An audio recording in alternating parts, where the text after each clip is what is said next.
What's up, guys? Today we are playing some Downfall, and we are rocking the Hexaghost. Downfall is a Slay the Spire expansion. It was recently featured on the store page. It has its own store page in the Steam Workshop. I think that's the right way to put it. The developers recognized this series of mods, and to my understanding, they are working with these modders to balance it, and some art is being added, some ideas for events and bosses, and it's very much alive and breathing. Numbers are being changed around. Hexaghost max HP used to be a little bit higher, for example. I think this used to give 5 block and now it gives 4 and stuff like that. This used to not be in Hexaghost's kit like 2 weeks ago or something, and they added it, so it's very much, it's alive, it's free, it's fun. I love all the characters. I think they're all super interesting and sick, and I would highly recommend you give Downfall a shot. And I am giving you my refreshing take on the Hexaghost after 400 hours of play. No, I'm just kidding. No, it's in the tens of hours, but definitely not 400. Just messing around. So, note that our patron is the Heart, and I think Hexaghost is awesome, by the way, and that's all I gotta say. I'm gonna just give my take on the character as I play. That's not all I have to say. I have a lot more to say, but that's all I have to say for now. And we will just see where this ends up going. So, our souls are gold, by the way. And note that we start at the top at a fire and work our way down because we're the villains, of course. And there is no fire before the boss. Our boss is the Hermit. The Hermit is also a very sick character, new character. The Hermit mod has been around for a while, but it was featured and included in the Downfall expansion, but he is a hero character on the same side as Silent, Ironclad, and Defect and Watcher. And those would be the other bosses that you can get, but our Act 1 boss is the Hermit. So, there are changes to events, changes to bosses. I'm pretty sure that the hallways and the elites are mostly the same, and Hexaghost seems like there's a lot to, there's a lot, but truth be told, it's really no more than when you play Defect or Watcher or something for the first time, how there's a lot of keywords that you just kind of have to get used to and understand, cards to look out for, and not that Hexaghost plays like those characters, but just in the aspect of, learning what's going on with the character, right? You ever, when you first play Defect, you're kind of floundering around a little bit. Well, that's how it feels with Hexaghost. And that is what I am here to help with. I'm here to guide you through the Hexaghost experience, because I feel pretty comfortable with the character at this point. So, I would say I'm winning about 90% of the Ascension 20 runs I play with. I'm just kidding.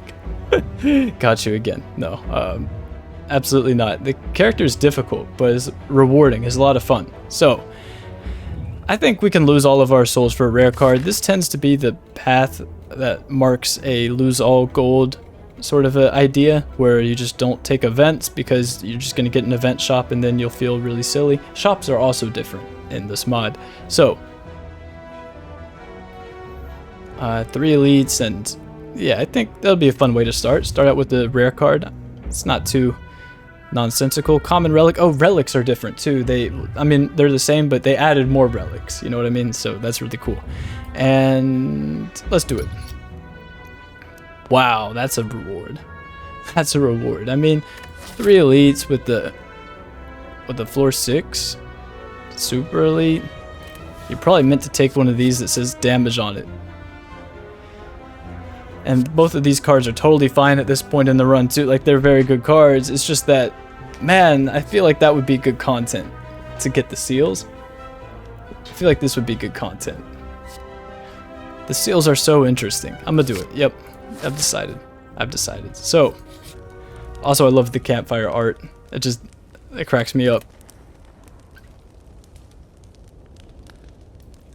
So, I'm trying to figure out how much to talk about Hexaghost stuff. I guess we'll just talk about it when we get into the fight, because there is a lot, but like I said, once you just learn the keywords, the rest should come pretty naturally once you just have it explained to you. So, I think I'll rock the 6 seal upgrade here just because it's ethereal, and I want to make sure that we get this effect. At the end of combat, gain an additional non-6 seal card reward. So you can see what these are right here, and they are all pretty powerful in their own right. And if you manage to play all 6 of them in the same combat, if you have all 6 of them, manage to play all 6 of them in the same combat, then they are removed from your deck and you get a neat little relic. So that would be nice if we can make that happen, at least by the boss. I've never started out with the 6 seal before, I don't think. Maybe when I was first playing the character, but it didn't go far. But we'll run it back. Because I feel like getting the ability to gain an additional potion reward, or gaining the ability to get an additional card reward, or gaining a first seal, like you just get an additional card reward of these 5 seals, but you get to pick from 3 of them. I'm gonna upgrade this just so we can make sure. It might be inconvenient to play it when it's ethereal. You know, if we're being threatened, I don't want to spend all our energy on it and take some damage. I'd rather just cycle through the deck and play it a second time through. Is that fair? So, and Hexaghost starts out with a Kindle, a Float, and a Seer. This used to not be in the base kit. They added it recently. It's very much welcomed. It's a neat little card. And we will get into what all this stuff means. It seems like it's a lot, but really, and this also probably doesn't make it seem any less daunting, but really it's, I'll go through it, okay? So, Searing Ghost Flame is what we start on at the start of combat. And this ignites when 2 attacks are played, and this applies 4 soul burn to a random enemy. Hexaghost has 6 ghost flames, and we advance clockwise. And now what is soul burn? We play 2 attacks and we apply 4 soul burn to a random enemy. So what does that do? Soul burn is like a mix of the poison mechanic and the bomb mechanic. In other words, it stacks and then it detonates, okay? So after 3 turns, Jawworm will lose 4 HP and remove the soul burn effect. We have a Seer, which applies 10 soul burn, so we can go ahead and play that right now. This is also an Afterlife card, which means that if it's exhausted, its effects activate. So it's kind of neat. We actually don't have to play this, and it will exhaust and apply 10 soul burn to Jawworm anyway. But I think we are interested in potentially redrawing this so that we can, before 3 turns is up, stack it higher and then detonate even more soul burn by that point. We can't do much about this 8 incoming damage, but we will just take it. And now, because we have fulfilled this requirement of playing 2 attacks from our Searing Ghost Flame, noting that we get 4 block the first time we ignite a Ghost Flame each turn from our starting relic. I forgot to mention that. So we do get 4 block for igniting a Ghost Flame each turn.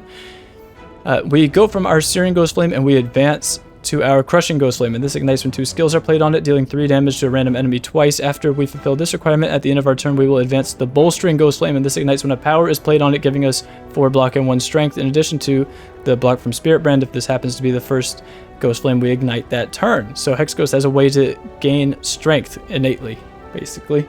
And you might not always have a power card in your deck, like we started out with 6 seal in our deck, right? But you can still ignite it with Kindle. The current Ghost Flame is not ignited, ignite it. Then you get the benefits right here. 4 block and 1 strength. And then we will advance after we fulfill this to another Searing Ghost Flame, the same as the one that we were on at the start. And then to another Crushing Ghost Flame, the same that we're on right now. And all the way to the Inferno Ghost Flame, which will ignite when we spend 3 energy on it.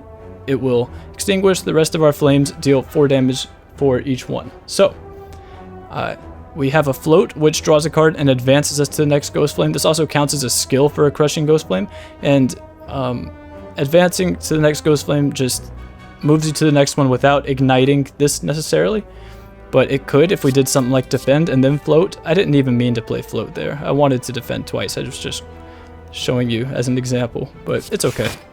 We can just defend twice and strike. But we have floated onto our Bolstering Ghost Flame, which we can't get in play right now. The better thing would have been to block twice to get our 3x2 damage from our Crushing Ghost Flame being ignited, and then next turn when we advance to the Bolstering Ghost Flame, we would be drawing 6 seal, and then we could play 6 seal on our Bolstering Ghost Flame. But it's fine, we could just pass turn, and now we're on the Bolstering Ghost Flame still because we didn't meet the requirement last turn, and we can go ahead and play our 6 seal, gain our 4 block and 1 strength, 4 block from Spirit Brand, pass turn, and our Jawworm is taking quite a bit of damage, and we are looking at a total of 21 on this Jawworm, right? Well, we have a strength from our Bolstering Ghost Flame, so we are able to clean this up. That is very nice. and ignite our second Searing Ghost Flame in the process, but it did not matter. Sorry, my nose is like mad itchy. Anyway, so we have an energy potion and we get an additional seal card reward. So let's take a look at our regular card reward first. I think I'm interested in Sword of Night. Let me check the seals now, but these are also all cool cards. So we are presented with a 1st, a 5th, and a 4th seal. I think I like the 4th seal because gaining an additional potion is no Alchemize, but it's still Alchemize is also not an uncommon power card, right? Gaining an additional potion reward seems like it's pretty productive. Make sure that we're stacked for this super elite coming up, and we can kind of hoard potions that are going to help us pull a rabbit out of a hat in that fight. So this is, I think, a pretty good idea. 5th seal costs 2, upgrades a random card. And this heals 7 HP, so that is also totally fine, but I think I like the potions for now. And we're going to be getting more seals as the fights go on, so we are not saying goodbye to those forever.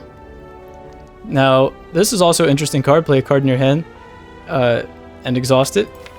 So this is interesting with the afterlife cards. Like, you could also do it with 6th seal, for example. Like, maybe this is so costly, you can use Premonition to play it. But choose a card in your hand, play the chosen card, and exhaust it. So you could do that with afterlife cards. Apply 10 Soulburn, and since it's being exhausted, it gets its afterlife effect. So it applies 10 Soulburn again. So it's cool stuff you could do with Premonition. I like Worthy Sacrifice too. Once again, you could exhaust a Seer or any other ethereal afterlife cards, which Hexaghost does have more of, and then gain a card of the opposite type. Might help fulfill your Ghost Flame requirements, but I like Sword of Night. It tends to be just 1 cost, 14 damage, because it gives you your energy back. So yes, and that's pretty much it. Believe it or not, that's pretty much it as far as the keywords and the confusion and the mechanics are concerned. From there, it's just learning kind of how to master them. So that's pretty much it. You have ethereal afterlife stuff, Ghost Flames, and Soulburn. Not so bad. So we're not doing terrible for floor 1, I would say. Here, I think we could probably just play our 6th seal. At the same time, it is upgraded, so maybe you could float and defend, or you know, strike, float, I don't know. I'm gonna just play it, keep it simple. And it's actually probably not a good idea to float at this point, because it could pull 4th seal out of the draw pile, and then it would ethereally exhaust and we wouldn't be able to play it, right? So, yikes. So, definitely want another potion reward. I'm wondering if you ever just spend energy potion here, knowing that we are getting an additional potion reward anyway. We can be liberal with our potion usage. Like, we want to block twice, but we're frail. This is going to give us 4 block if we can play 2 attacks. Like, I kind of want to pop this, play 2 defends, and play 2 strikes.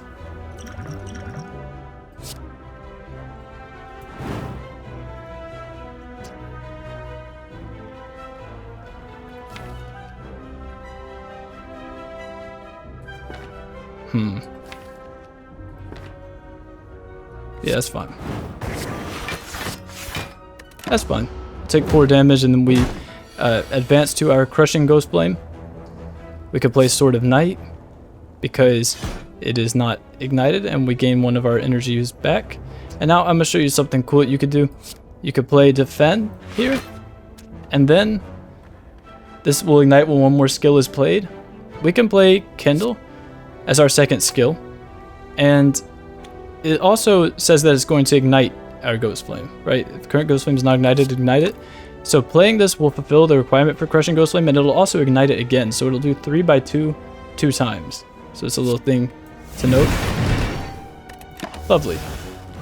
And our Seer has applied, and that is pretty much it. We got our power cards played, so we are getting an extra seal reward and an extra potion. So attack potion is fantastic. Wow. Yeah, this is let me look at, because I want to come back to this. This is one of my critiques about this character, I would say that 1 cost uncommon power, gain an additional card reward. Like, that's really, really powerful. And it's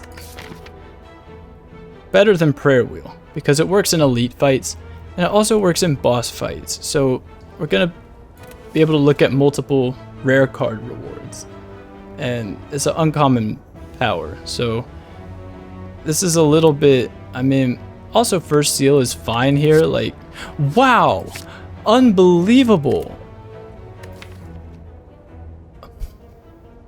Like, we could just be, this is an uncommon power and it's floor 3. We could just be packing 2 of these right now and just get 3 card rewards every fight. And it's floor 3.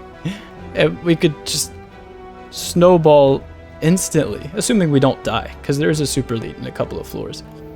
So, I mean, like, you could just take another one of these. Honestly, though, I kind of want to take first seal because we're really close to getting all 6 of the seals, actually. The thing about the 6 seals is that once you get the broken seal, it removes the seals from your deck. It removes third seal, and that bothers me because I like additional card rewards. Like, if I had a critique about this character, I think that third seal should be rare, or it should be 2 cost, or both. Because, I mean, looking at the 5th seal, so like first is, you know, 1 cost heal 7, and the second is 1 cost, and like they're all 1 cost, and then you get to the 5th seal and it's 2 cost to upgrade a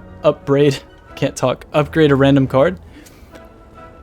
I think that third seal should probably be 2 cost and be rare, or one of those, like make it a rare, because the fact that I could just be on floor 3 packing 2 of these, and you know, I think I'm gonna rock the first seal though, because that's too much of a headache, is stalling fights for a bunch of multiple third seals, and then you're just getting 4 card rewards, and then you get another third seal and those card rewards, and then you're looking at 6 card rewards per fight, and then we get a singing bowl, and we're just like, it's, I know that's kind of a stretch, but you know what I mean, right?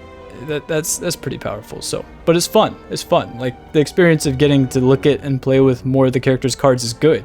I do think that it's fine and it has a place. It's just that an uncommon, I don't know, because you could just show up at an early shop and buy this in a shop, and you're in for a pretty good run, I would say. I mean, you guys have the data and stuff. Like, the modders and the devs of this game, they probably have the statistics on how powerful that card ends up being for players in a given run, but my guess is that it's pretty good. They're working on the balance stuff as we speak, so we'll see. Maybe by the time I mean, we'll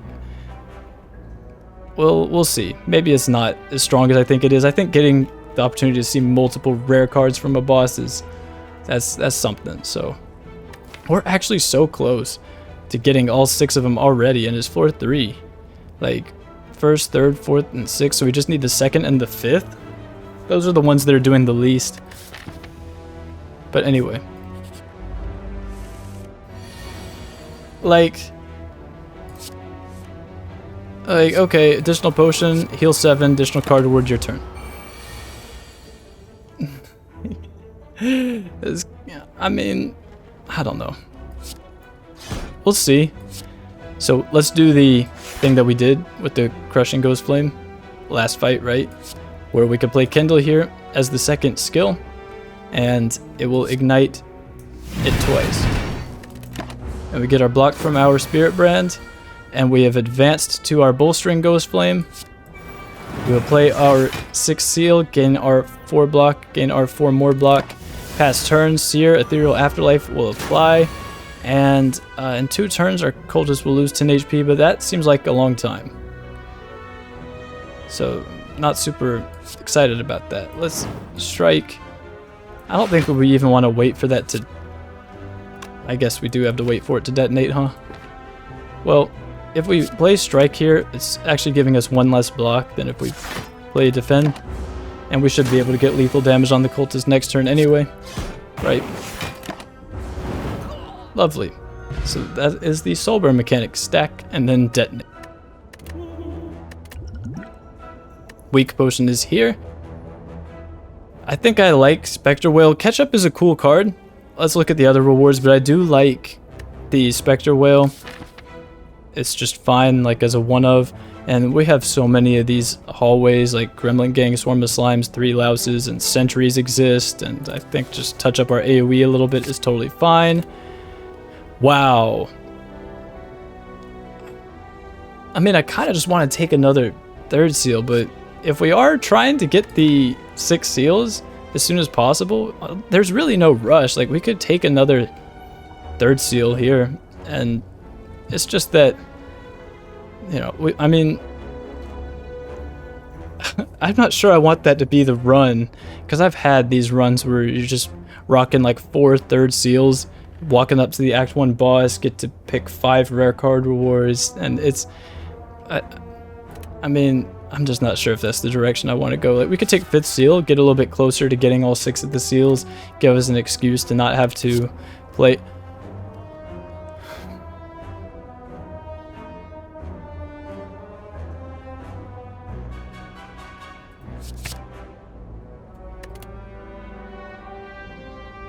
Alright, we'll take the 5th seal then. So now all we need is the 2nd seal. So this makes me happier to even... This makes me happier to take 5th seal, really, because now, if we get the broken seal, we'll at least still have an extra 3rd seal, because it will remove our, you know, copy a 3rd seal, 4th seal, 1st seal, 5th seal, 6th seal. But it only removes 1 of each, you know, so we'll still have another 3rd seal to get extra card rewards for, you know, the rest of the run, once we get that. Are we gonna get it? How are we gonna play all of these, though, before the boss? Like, I've gotten it at the Act 1 boss before. I've gotten all the seals, but it was like... It was, I just don't see how we're gonna get away with this, though. That's the thing. Like, how are we gonna get all these played in the same fight? If this is Lagavulin, then maybe we could. Like, really, we just need 2nd seal from this next. Let's just do the next fight. Really, we're just looking for 2nd seal. A 2nd seal is likely the worst one, but we did see it earlier, just didn't take it because it was up against any of the other ones. I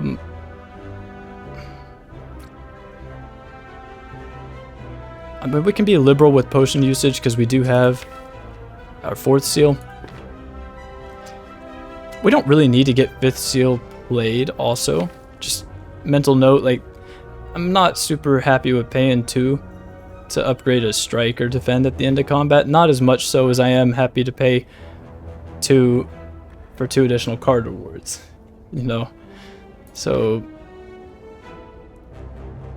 I mean, I kind of just want to rip attack potion here just because it's doing something right now and we are staring at a bunch of damage. Maybe not all that much. Like, we could play 1st seal and then play 2 strikes and then we're taking 14. Let's go ahead and just rip it. I mean, it's maybe a little bit irresponsible, but it's doing a lot more than weak potion is, right? Like, this is saving 2 life maybe. So Firestarter, sadly, I think that this ends the fight before we can play all of our seals, and this is kind of the other issue with, not only is it just super strong to get a bunch of additional card rewards, but now I just kind of dislike feeling super incentivized to stall the fight for these power cards, but maybe that's just a tricky stop playing that way then type of deal, so that's also very possible. I think I'm gonna rock to backtrack smack, because this actually does end the fight soon, and I do want to make sure we can resolve the 6th seal, just for the chance to get 2nd seal, because if this super elite is Laga, then we could probably set all of them up, and that would be hilarious to get the broken seal on floor 6. I'm gonna just rock backtrack smack right now. This is solid damage, it's 1 cost normally. 12 damage, 1 cost. It retracts, so it moves you to the previous Ghost Flame, which will be the Inferno Ghost Flame. So that's a little bit awkward, but I'll tell you what we're gonna do. We're gonna play a strike on one of these guys. I'm not sure who. Let's strike this guy, and then let's knock this guy out. This will ignite our Searing Ghost Flame that we start on, and retract us to our Inferno Ghost Flame. And now when we spend 3 energy this will extinguish this and deal 4x2 to random enemies, because it does 4 damage to random enemy for each ignited ghost flame. So once this is ignited, it will, this and this will extinguish and it'll do 4x2. Let's go ahead and get first seal and play because we are interested in healing. And we can remove this guy from the game. That should be okay. So taking 2 damage, that's fine. That's a lot better than 14 or whatever it was we were staring at. Wow. So we got Spectre's Wail now. It's doing 6 to all. Let's go ahead and play a 3rd seal and see where this Inferno Ghost Flame lands. So we can now do something like play the other 3rd seal, because more card rewards is better. And this is 6 and then 4, so we can strike this guy, and then this will Ethereal Afterlife, and we're only taking 6. Not bad. So we do still have 6th seal and 5th seal. Really, we just need to get 6th seal in play. This guy is going to die to the Soulburn next turn, and this guy is very close to dying, but he's mostly dead, not fully dead. So let's go ahead and play our 4th seal. And what's the right way to go about this here? Just pass turn, because if we ignite, if we kindle our Searing Ghost Flame, then it could apply Soulburn to this guy and kill him, and we don't want that. We are trying to get our 6th seal in play. So here we could also advance.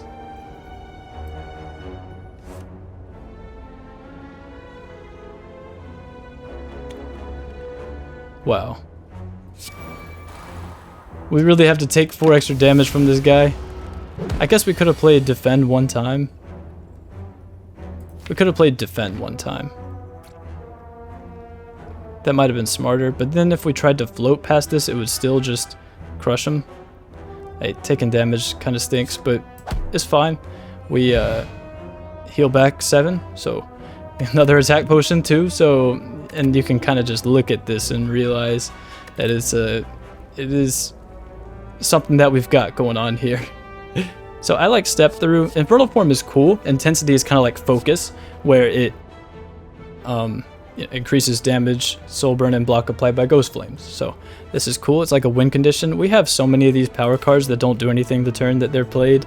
I think I'm more inclined to take Step Through. This is really good card draw in my opinion.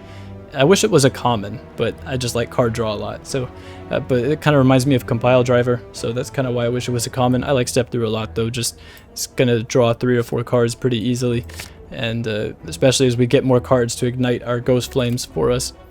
Another 4th seal. I think probably pass on that for now. We're walking into the elite fight, and we need to be. We need our deck to be as trimmed up as possible. Although this is cool. Reclaim an Afterlife card. Reclaim puts a card from the exhaust pile in the discard pile. So, yep. Let me make sure that this is not a 2nd seal. Okay. Wow. If this is Laga, then we are going to troll Laga extremely hard. If the game will let us. Fast Forward is probably okay. I like this card. If I'm correct, this used to be in Hexaghost base kit. This card is also cool. Ethereal Afterlife, deal damage when exhausted. It applies 6 damage to your next attack, so you could do that with Strike from Beyond, and then this would deal 10 damage twice, and it would reclaim your Ethereal Afterlife Ghost Slash. So that is lovely. You could take both of those. I kind of want to make sure the deck is slim, because I'm really just crossing my fingers that this is Lagavulin, and that we could actually play. We have all 6 of them. That's insane. By floor 5?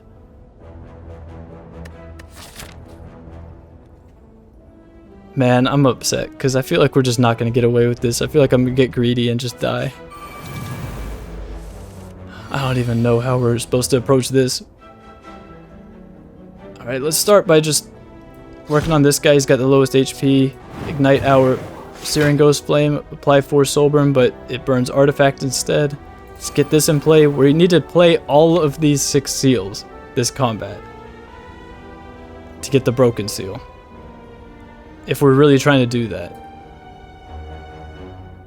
So the only way that wouldn't be fulfilled, we only need to play 1/3 seal. So if we draw 2 of these and we need to make we'll just play it.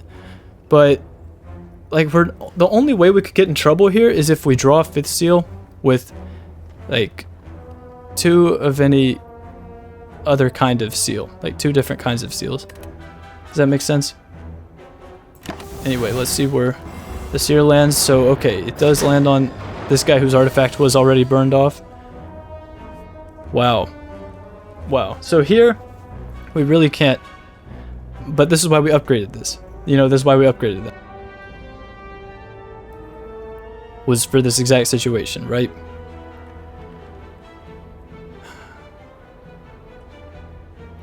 So now we don't have to play this.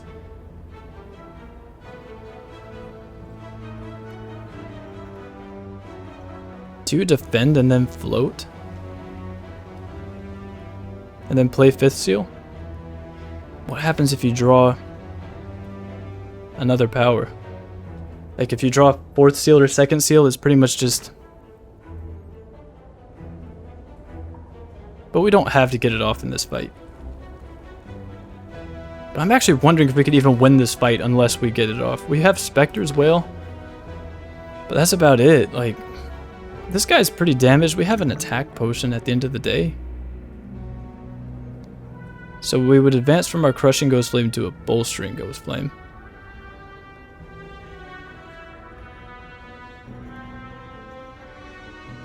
Do we need this extra 3x2 damage? Because that's the only reason why we shouldn't float right now.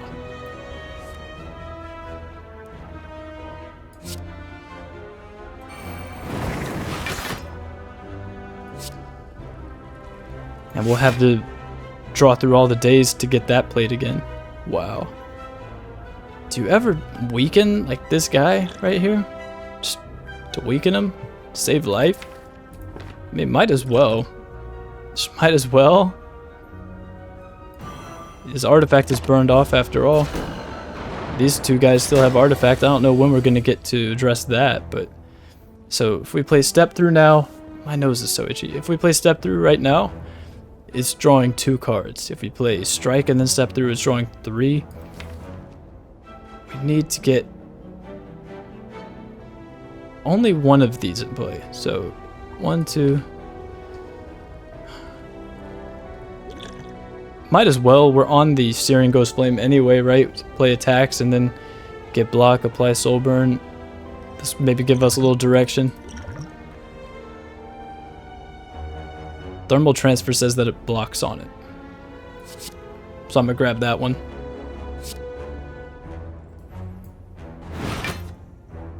Alright. Okay, thank you, Thermal Transfer. That helps a little bit, I guess. We're definitely playing this. We're moving to our Crushing Ghost Flame next turn, 2 skills. We can just play Kindle for that. And that will give us 4 block, that's 22. We have this Spectre's Wail, Ethereal Afterlife, deal 8 to all. This dude is still weakened for 1 more turn. Deal 8 to all. I'm wondering if you defend here or if you strike this guy twice. This is 14, and then it'll be at 6, and then you're looking at Spectre's Wail. We also have a strike. Like, what's next turn looking like? Kindle, 2nd seal, 3rd seal. Strike, 2nd seal, 3rd seal. Kindle, strike, 2nd. I don't know, man. This is tough. This is tough. It's just tough. Oh, we still get our block from this. You know what? Wow. So this dude's gonna be at 20. I like the idea of just trying to get this guy out of the game as soon as possible. I like the idea of trying to get him out of the game. This dude is still weak, so we don't mind him.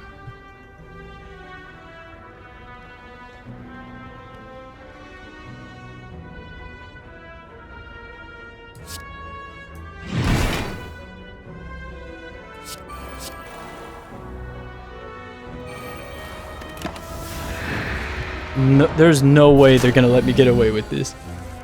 There is just no way they're gonna let me get away with this. So we've advanced all the way to the Inferno Ghost Flame. We need to make sure not to end this fight. I want to resolve this. And we are maybe even gonna be able to...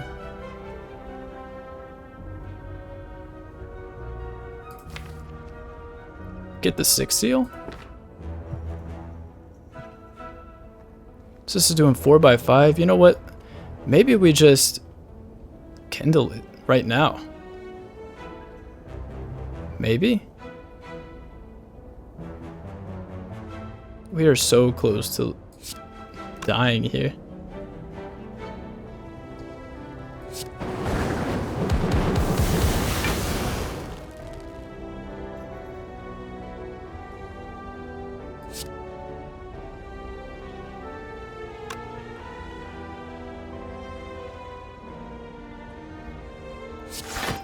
You just let the other card ward go. Because we could thermal transfer on this guy to make sure we don't get scammed next turn. That's a lot of dazed. Let the other card ward go so we can thermal transfer on him.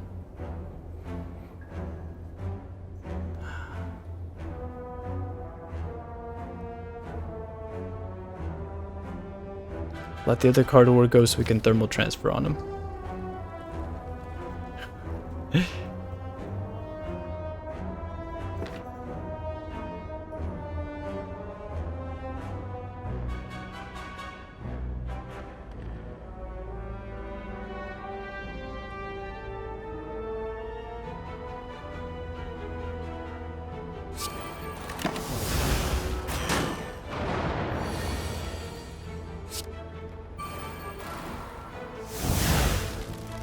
Yes. And that is how a real Hexaghost player does it. We have the broken seal on floor 6. Look at this, the first relic broken seal. That is... there probably is not a smaller accomplishment in the world. But we did it.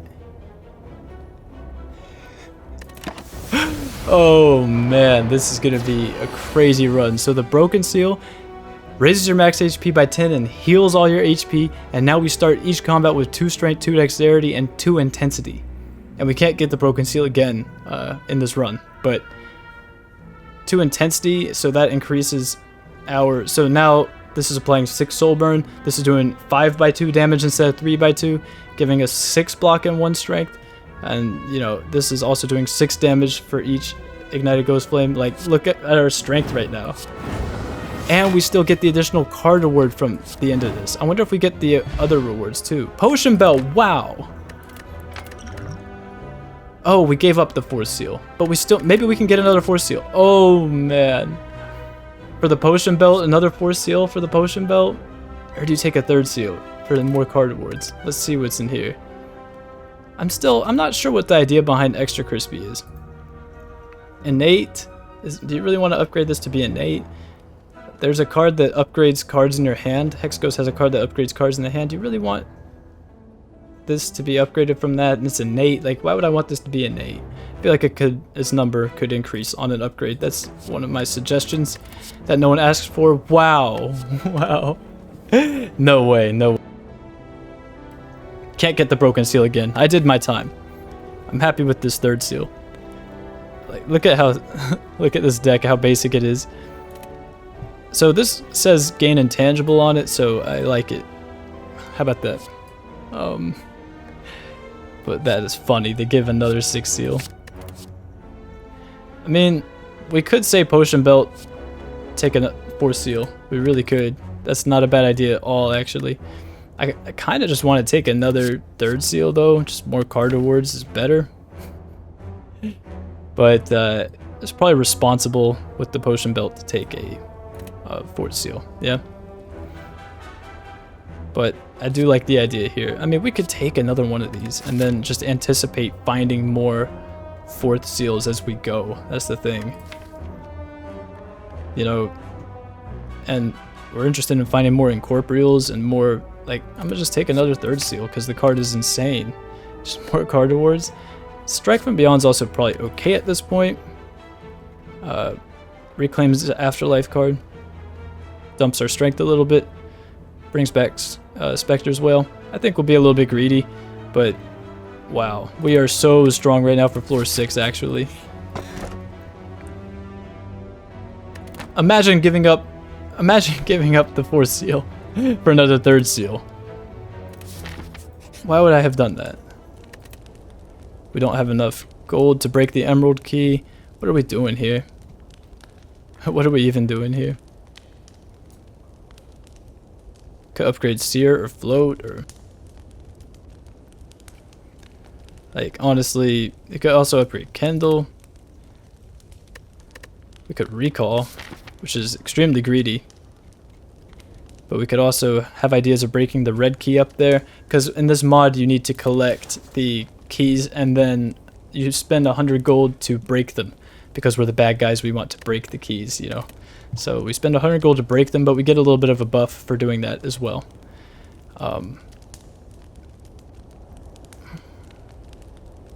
I mean, we could upgrade Float or Kendall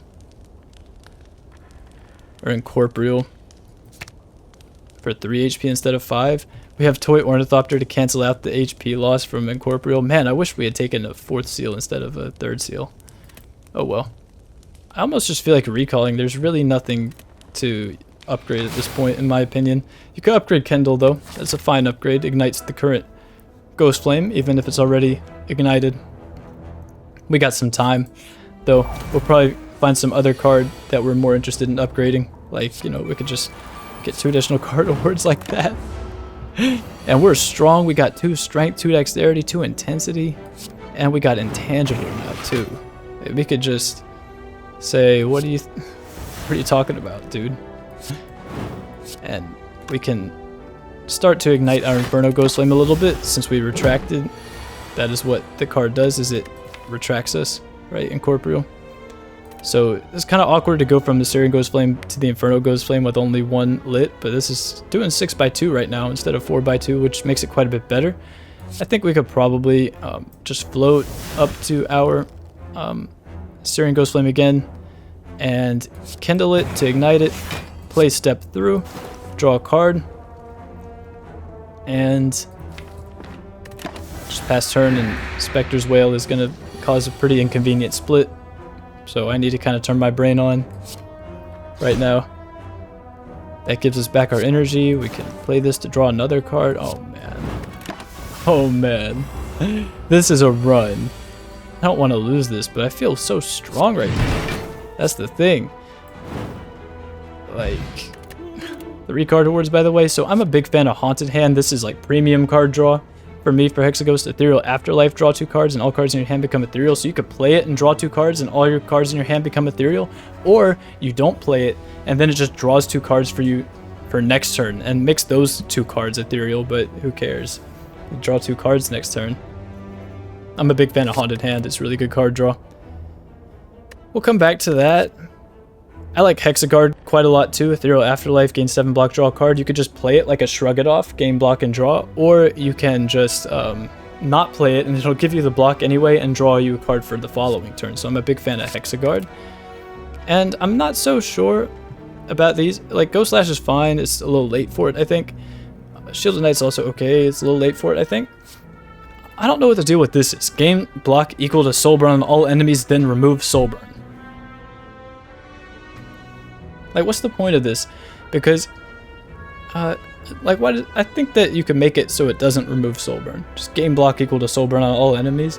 I mean, maybe that's a little much, but it's just this seems like a really slow way to get block. And Hexaghost has a card that gives it a blur, but are you really going to end up in a situation where I feel like this is just going to be over blocking by the time you're able to use it? And before that time, like, when are you drafting this is kind of what I'm saying. When are you drafting this? Because you should have a block solution. You know, you should have a block solution. You could just be spamming this Bullstring Ghost Flame, getting a bunch of block from the Bullstring Ghost Flame. Then you have the Radiant Flame or whatever the name of the power card is. It gives you block for igniting Ghost Flames. Like, Hexaghost got ways to block. So I'm just not sure at what point I'm trying to draft Heat Shield. We'll talk about this card later, maybe. But anyway, I think we can move along. to our next elite fight. We only have one potion, which is a little bit embarrassing, but so it goes. May as well just rip it right now. I mean, we could maybe just save it. I think we're actually really good in this fight. This is doing 8 damage, and this is Ethereal Afterlife giving us 9 block and drawing a card. This is Ethereal Afterlife drawing us 2 more cards. I say let's play Strike and then pass turn, just to tick up our Searing Ghostflame a little bit. And now we have all of these. I like playing Step through here, I think. We could also just fully commit here. Play something like Sword of Night. Just go for it. I kind of would like to get... Sorry about that. I would kind of like to get all these in play.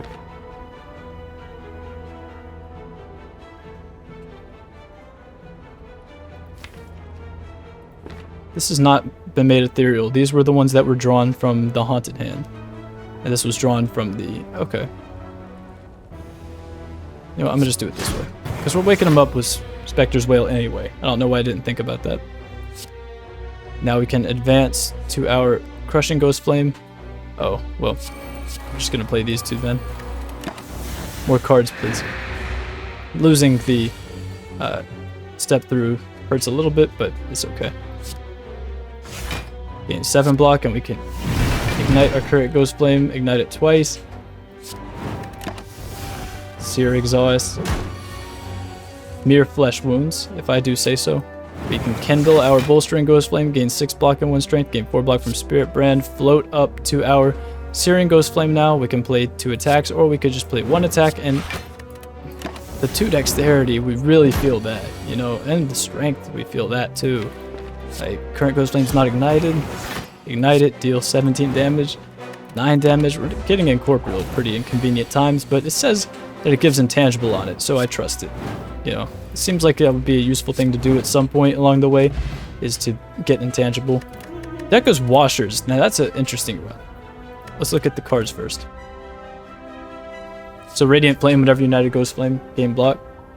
Kind of like Spirit Brand. This could be a reason why you would want to swap Relic on Hexaghost maybe. You say, hey, actually, I'm just going to find Radiant Flame and I'll rock 4 energy instead, for example. I think I like another Haunted Hand. It's just good card draw. And Liquid Bronze is fine. Infernal Form. I mean, we could take Infernal Form at this point. We really don't have to. Like, I feel strong as is. Radiant Flame is fine. It generates a ton of block. I do like the other Haunted Hand, though. Just more card draw. And I'm just a fan of Haunted Hand. It's a really cool draw card. But Radiant Flame is maybe okay. I'm just not sensing that we're having block issues at the moment. And also, Deco's Washers is sick. At the start of each combat, draw 3 additional cards and add a Dazed to your draw pile. So it's like Bag of Prep, except 3 cards, and it puts a Dazed in your draw pile. But we have an 8-card starting hand now. I think this relic is incredible. This, I think we could pass on, but reclaim a random Afterlife card. What is that doing now? It's reclaiming Haunted Hand and Hexaghost. Hexaghost is really good. I feel like this card is just value. Like, you could just keep adding them to your deck, and it's just going to be some value. I think we could pass on this, but it's interesting. I'm going to pass on this too. Just be safe. Careful not to draft too much. And here we have a Gremlin Gang. Like, look at this. A Dazed? Okay. Like, look at all the control we have of what we do in this fight right now. Just such a valuable relic, you know? Now, what are we doing here?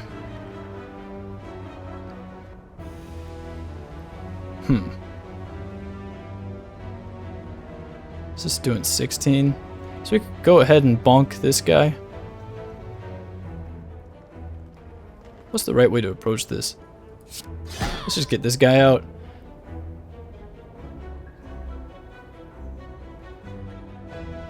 I just want to make sure that we get this in play. Like, we might as well just play it now, really. And these guys can do a little bit of damage to us. Like, it's totally okay, actually.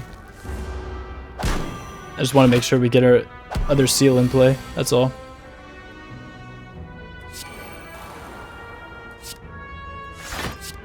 And then ignite it twice. Spectre's Wail. That's satisfying. That's not satisfying though, to just take damage to these guys for no reason. I love step through. And Hexaghost just gives us block and draws a card at the end of the turn anyway. We could play Haunted Hand and we can lose all these, it's fine. Hexaghost, Ethereal Afterlife, Seer, Ethereal Afterlife, gain block, apply Sober and draw a card, Kindle our Bolstering Ghost Flame, gain 6 block and 1 strength, fights over. Still have this card that gives us Intangible. I feel good about this run, and these relics are hilarious as well. Another Haunted Hand, honestly, I don't even mind it. Bright Rituals may be okay. It's a little awkward with Step Through, in the same way that Vision is awkward with Compile Driver, you know? Gain energy, draw cards for each ignited Ghost Flame, and then extinguish them.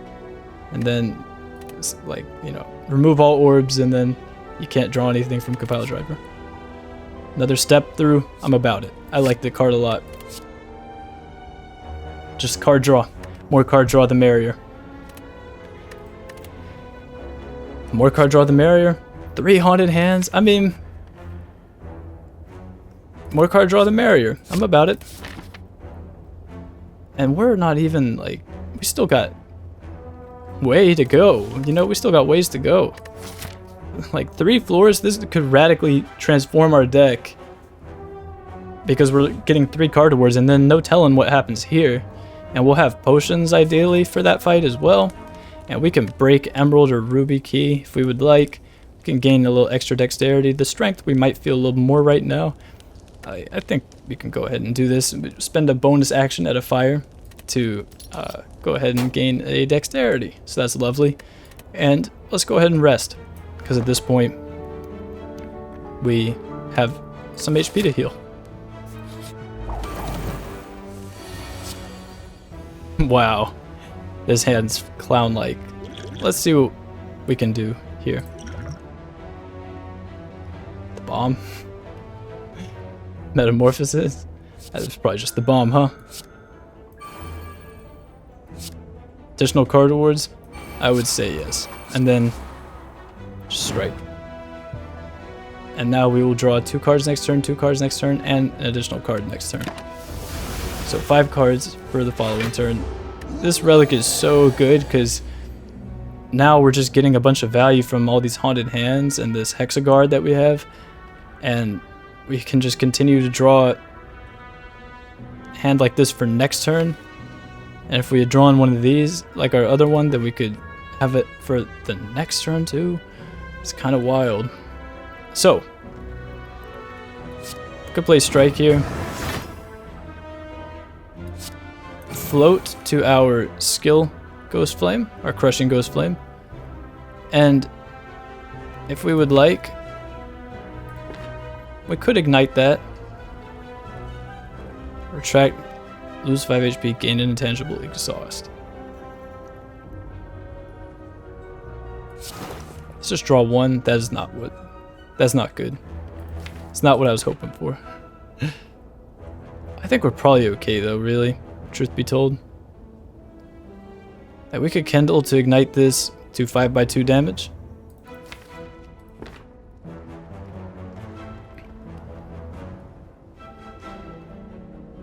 I mean, the bomb is going off, right?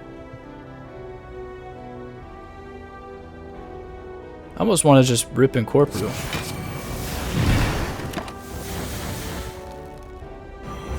Gain Intangible. And then...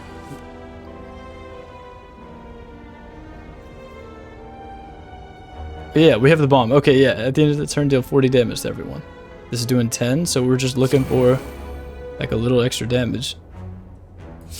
So, for example, we could float on to our float on back to our Crushing Ghost Flame. And then play 2 defends and do 5x2, or we could just... Spectre's Wail exists, Bomb exists. We have a Juicer Bracelet now, a Fire Potion, and 3 more card awards. So Empowered Flames may be okay. Gain 2 Intensity. This is You know, it's kind of like defragment, you could think of it as. Increases damage, still burn, and block applied by ghost flames when ignited. We also get 2 intensity from our broken seal, for example. So I'm a big fan of Forked Flame. Deal 5 damage, ignite the previous and the next ghost flames. This card is sick. I love Forked Flame. And this is interesting. Ethereal Afterlife gains 7 block when exhausted, gain a blur. Stoke the Fire is also 7 block for each ignited ghost flame. Upgrade a random card in your hand. That's also pretty nifty. We really don't need too many upgrades though. That's the thing. And you could take an Empowered Flame, I suppose. You could take an Empowered Flame, give yourself a little bit more intensity if you would like. I think I'm fine with our 2 intensity that we've got. And really, I just kind of want the deck to be speedy. You know, we have a bunch of card draw. Want to get to our seals, get our intangible, and this Forked Flame is going to be huge for us. So you could take an Empowered Flame though. I like Haunting Echo too. You can spam your power, Ghost Flame, keep getting more strength and more block with it. But let's move along. I wish we had that potion one, man. Oh well. So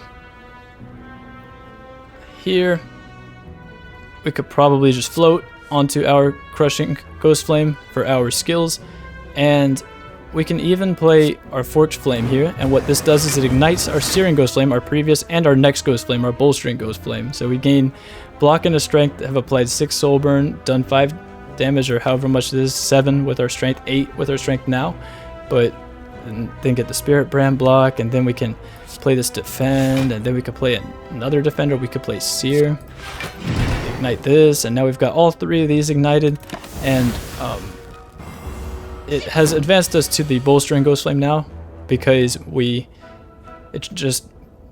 we move on to a Ghost Flame, it extinguishes it. So even though this was ignited from our Forked Flame, because we were on our Crushing Ghost Flame and ignited the Searing Ghost Flame and the Bolstering Ghost Flame, we were on the Crushing Ghost Flame and we advanced to the Bolstering Ghost Flame, so it extinguishes it when we advance to it. And we could kindle it up again and gain more strength, gain 6 more block and 4 more block from Spirit Brand, and we could play a Haunted Hand if we would like. Alright, here I think probably just pass turn, because I don't want to play Step Through and then draw one of these.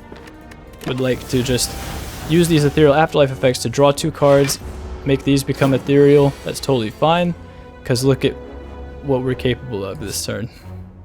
Right, so this is not ignited, we'll get 2 energy back, and that 2 energy will go to 2 extra card awards. And the Soul Burn will end the fight. And we have a Strength Potion. Again, is kind of cool. Ignite current Ghost Flame and extinguish it. Wow, 5th seal. I don't know about that. I like another Hexaghost. Ethereal Afterlife, gain 7 block, draw a card. Like, it's just value because you don't have to play it. And it'll just give you 7 block anyway and draw you a card for next turn. Or you can play it by spending an energy and you get card draw right then. So there's a lot to like about it. I'm not about it. I'm not about the 5th seal right now. I think we're okay. We don't need that many. We really don't need upgrades. That's the cool thing about this character as well, is you just don't really feel pressed for upgrades. At least I don't. So,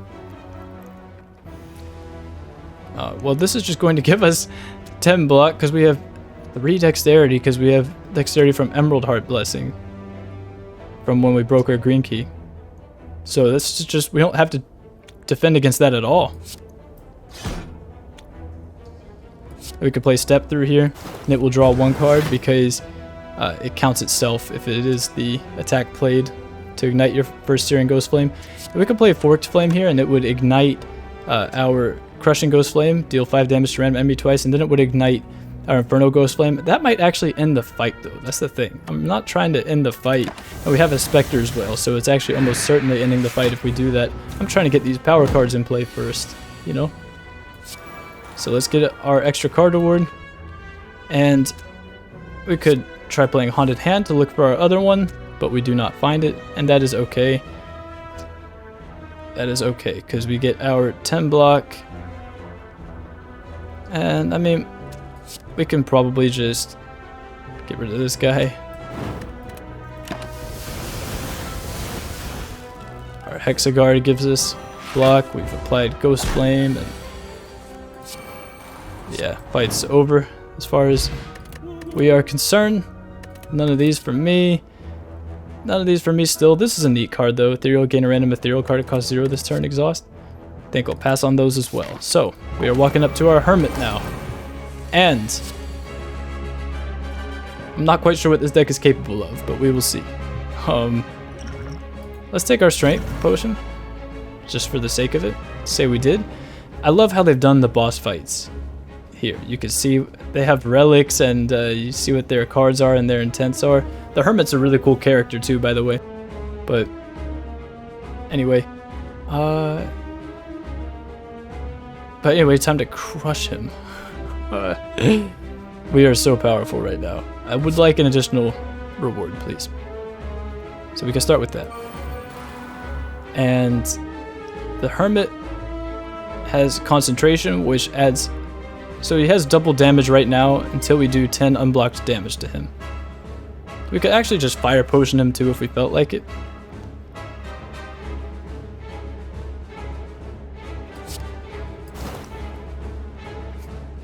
It's kind of dinky of a turn, but so be it. He broke his concentration.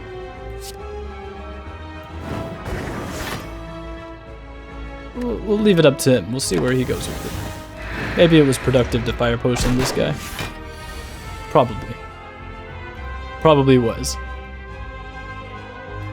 Oh well. Let's go ahead and play this, because I'd like to keep a Hexaghost around if possible. And let's go ahead and get third seal in play. Our other third seal. And this will ignite our Bolstering Ghost Flame and our Searing Ghost Flame once we play this.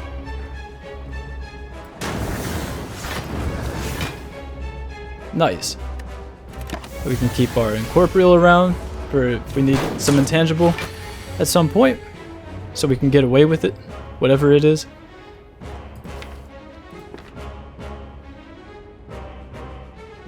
Let's just whack this guy. And we can play Haunted Hand. I'm okay with these becoming ethereal.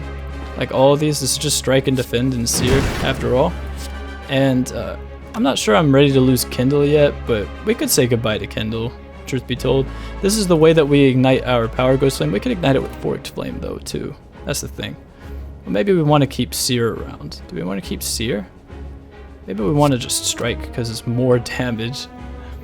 This is Ethereal Afterlife, so it's just kind of free value, so let's keep Sear around, and we can lose all the rest of those. Deck is 13 cards now in this fight. And here we're on this Bolstering Ghost Flame. It's not productive to be on the Bolstering Ghost Flame. Let's float. At least it's not productive for us, because the way we would ignite it at this point is with our Forked Flame. So here we can play Step Through.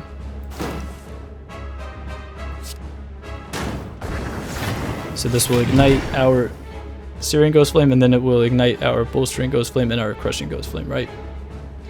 And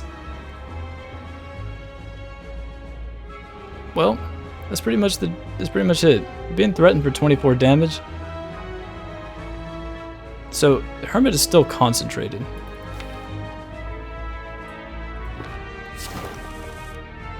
I just drew 5 cards. Is that not crazy?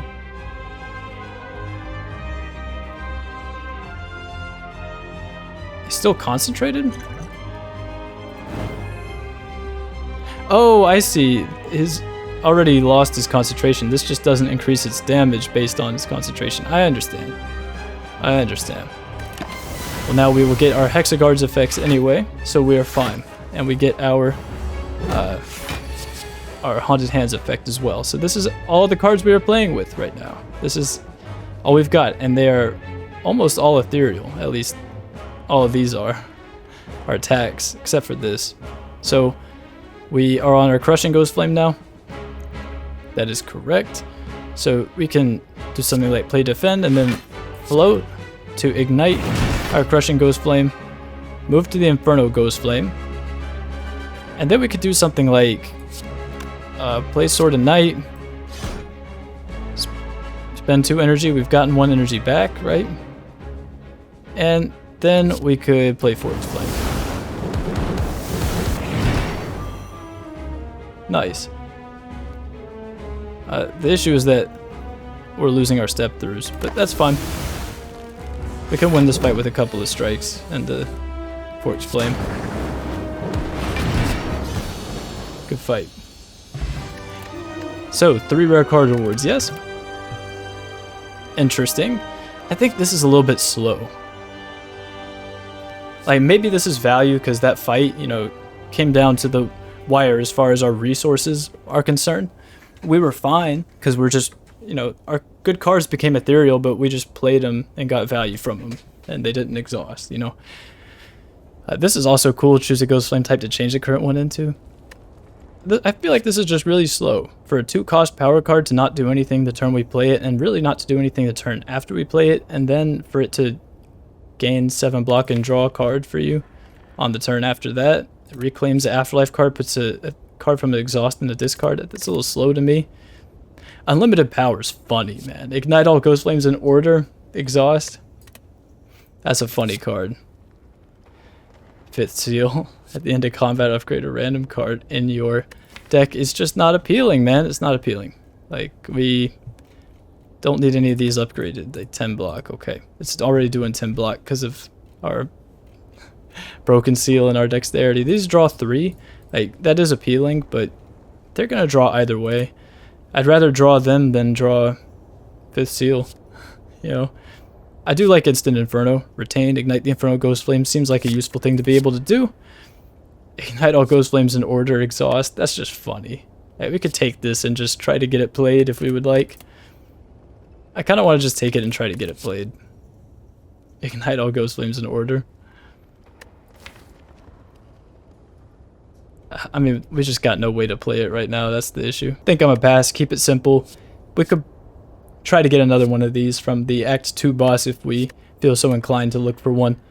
But I'm not so sure we can enter a fight with 5 energy at this point, you know. If we get an energy relic, then we still can't even play it. If we could upgrade it to be 4, but I mean, we could. Like, we're not even doing anything at the next Spire anyway. Although, honestly, I do like the upgrade on this. Ignite the current, then the Inferno Ghost Flames. I like Instant Inferno's upgrade, so I'm a pass for now. Keep it simple. Try to constrain myself. Say less. Say less. Potion Belt Ornithopter, by the way. Imagine 4th seal. Imagine 4th seal. We can't. We only imagine 3rd seals here. So we have the Silent as our second boss. Interesting. We could probably visit a shop and give the merchant kind of a run for his money at this point, I would say. That doesn't seem like a bad plan.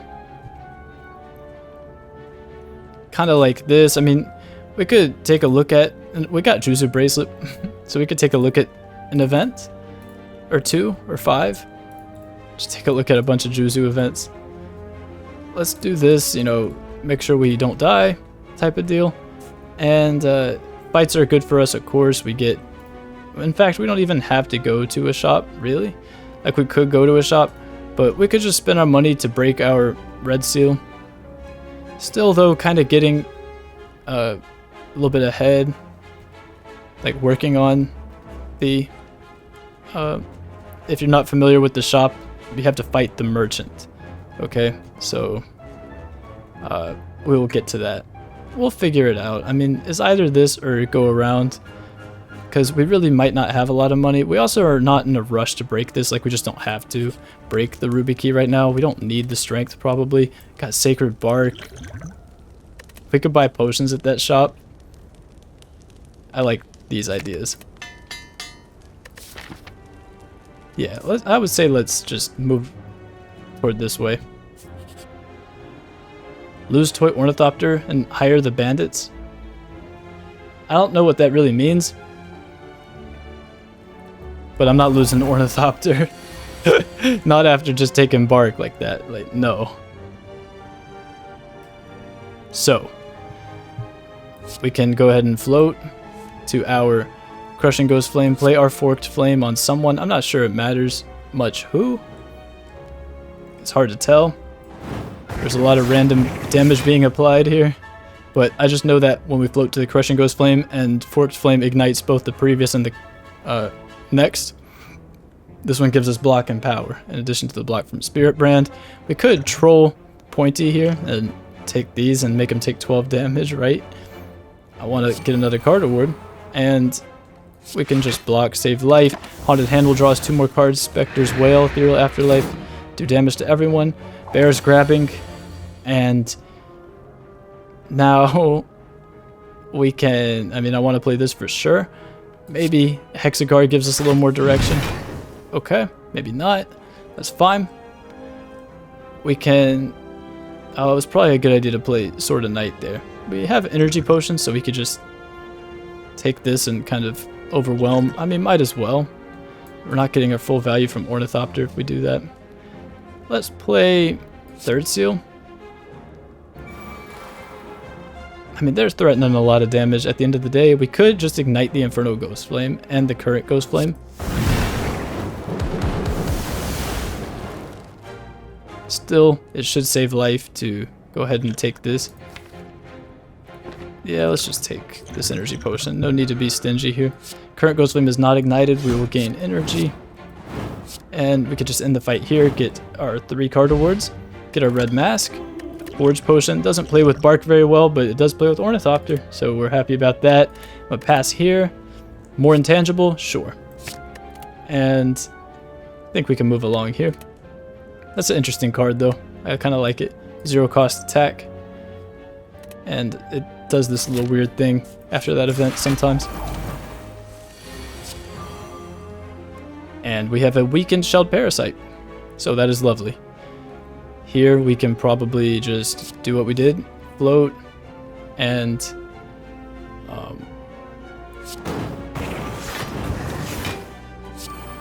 Hexaghost is blocking for us.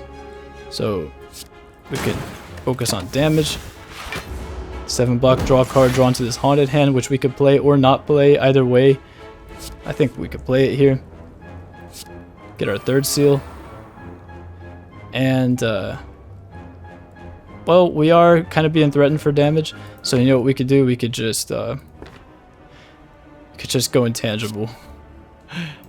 Deal 5/2 damage and retract. Then we could reignite this if we felt so inclined. Apply 6 more Soul Burn. Apply 10 more. Haunted Hand draws us 2. Makes these ethereal, which is totally okay with me. And this is drawing 2 now. That's fine. And this will give us an energy back. And we could just ignite the Inferno Ghost Flame if we wanted. Ignite the current and the Inferno Ghost Flame. Is that enough? 18, and I mean, it's at least giving us block. So is this defend. That's the thing.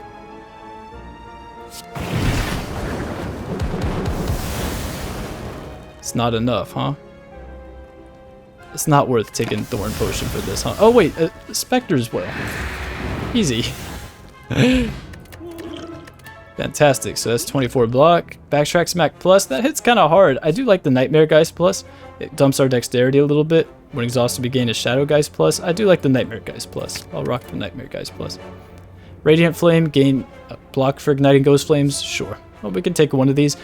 I'm not sure what the idea behind speedrunning is. Whenever you advance, gain temporary strength. I feel like this would be cooler. It's kind of hard to tell right now because we were blessed with multiple 3rd seals. But in my opinion, Hexaghost kind of lacks card draw. We do have, you know, Haunted Hands and step throughs, but I have not had runs very often where I get a bunch of these draw cards. We also have Dekka's Washers, which is a new relic. But in my opinion, Hexaghost is a little bit tight on card draw. It doesn't have any powers specifically that draw cards besides Devil's Dance, which gives you energy and a draw the first time you retract a turn, I believe. First time you retract each turn. I feel like speedrunning could be the same thing, but for advancing. I'm not sure what the 2 temporary strength is really for. You don't have ways to really gain artifact, and Hexaghost has ways to already gain strength with the bolstering Ghost Flame, so I haven't found a time for this card. Maybe I'm missing something, but I feel like it's difficult to get a bunch of value from speedrunning. I'll rock the Radiant Flame though. The Stoke to Fire is probably fine. Gain block for each ignited Ghost Flame, upgrade a random card in your hand. But once again, I don't think that we really need it. Not much needs upgrades with this character, and that is something to be thankful for, really. Because we have a lot of cards. Bright Ritual is maybe okay. Still got the problem of, you know, it's a little bit bad with step-throughs. So, let us visit our merchant. So if you're not familiar, this is how the merchant mechanic kind of works in this mod. It is basically, the merchant flees on turn 4, I believe. Turn 3 or turn 4, and takes a little bit of your money with him, but carries over the same HP between shops. Once you kill him, it gives you 300 gold plus however much he has stolen from you so far. Okay, so you have to go through this little fight sequence when you go into a shop, and that is totally fine. And we can play Radiant Flame and just ignite our Searing Ghost Flame. And we get our block from Hexaghost. I might want to pop Liquid Bronze here just because that's a lot of damage on the merchant right now. And we also have life to afford it. I mean, if this is Book of Stabbing, like, we want to keep the Thorn Pot maybe for Book of Stabbing, but we're also so strong that it might be okay to just waste this. And we're going to a shop anyway. We can buy potions if we want. But let's see how this turn plays out. So really, it kind of just looks like it's third seal Forked Flame or something along those lines.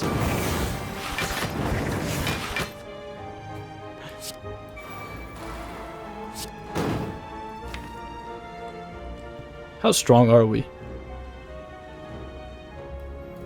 How strong are we? 6 thorns. That's a lot of damage on the merchant.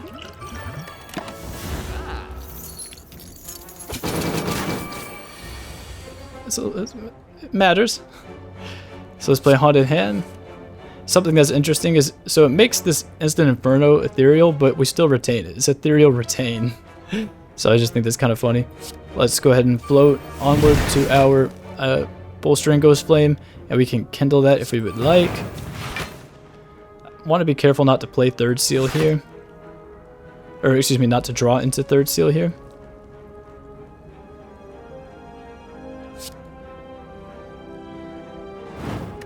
This is stacking the Soul Burn, which will detonate this turn. Spectre's Will activates, and we shall get our third seal. And we will also get a step through into this Instant Inferno. Not bad. Could be better, but it'll do. And when Nightmare Geist is exhausted, it gives a Shadow Geist, which gains block twice, dumping your dexterity. Unlimited Power is here. Another Gift from Beyond is here. And a Time of Need is here, so we get a choice of a few rare cards. I think I'll rock the Time of Need. Retain, get a random power card. It costs 0 till played. I like this, kind of helps manage your Ghost Flames a little bit. It's a skill that gives you a power that costs 0, right? 3 rare card rewards in this. I guess from Beyond's maybe okay. I think it's still a little slow. Unlimited Power is funny. It's just a funny card. I'll pass for now. We're just not playing it. It's so we can't play it, you know. Just not, we can't.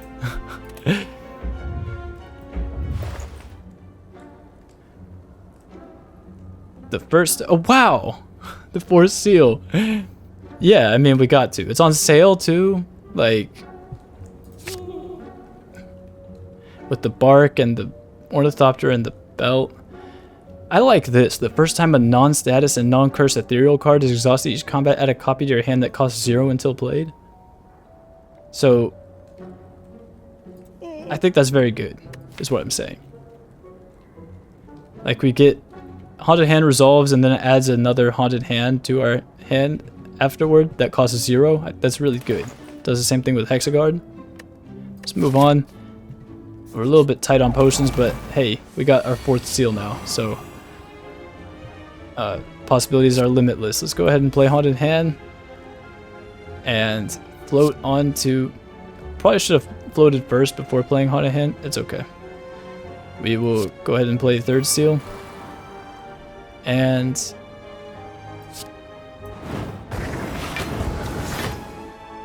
we could even play Incorporeal, retract back to our Searing Ghost Flame, save 1 life if we wanted to.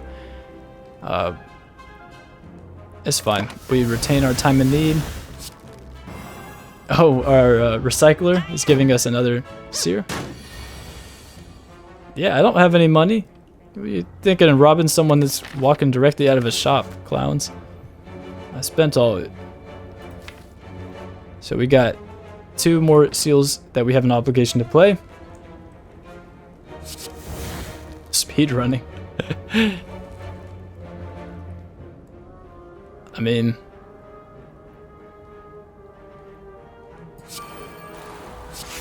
gives us 15 block, and then we get the block from our spirit brand, and this is free. I mean, might as well just let this play on whoever it needs to play. I mean, we could probably stack it on this looter. This guy's already got the soul burn.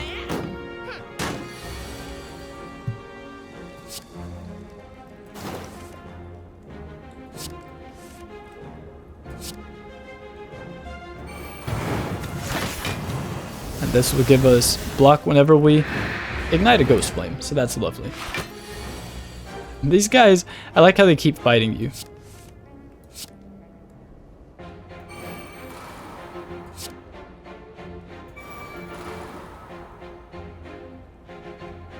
Do you just take it? Oh no, we got Hexaghost. What am I talking about? Hexaghost is an amazing card.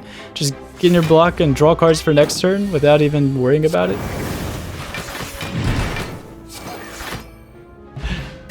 Gain 20 vigor. So that is a lovely potion. Thank you, 4th seal on sale. Nightmare Strike is probably fine. Helps our damage a little bit. Kind of is like Nightmare Geist. Powers from Beyond is okay. Ethereal Afterlife, gain energy, draw a card next turn. Strike from Beyond is maybe okay at this point as well. Flames from Beyond, Ethereal Afterlife, 24, soul burn to all enemies. I'll be careful here not to draft too much nonsense. The deck is already 31 cards. I've had it a lot worse too at this point. We could take a Nightmare Strike just to help with our damage, match our Nightmare Geist as well, just to help our damage. That's had.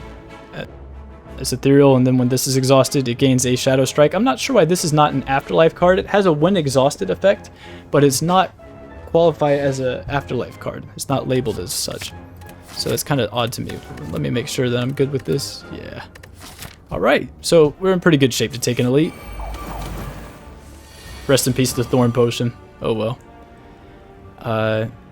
Yikes. So how do we approach this?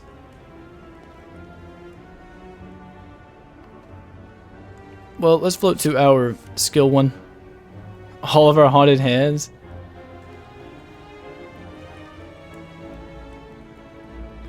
I want to get this in play really bad.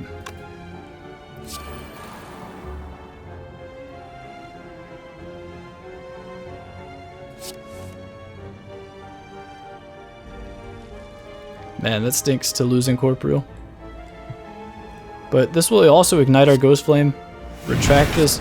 Bring up. Wow! Non-status and non-cursed ethereal card is exhausted each combat. Because Haunted Hand just made Incorporeal ethereal, we just add an extra one to our hand. So we just gain an extra intangible because Haunted Hand made it ethereal. All cards in your hand become ethereal.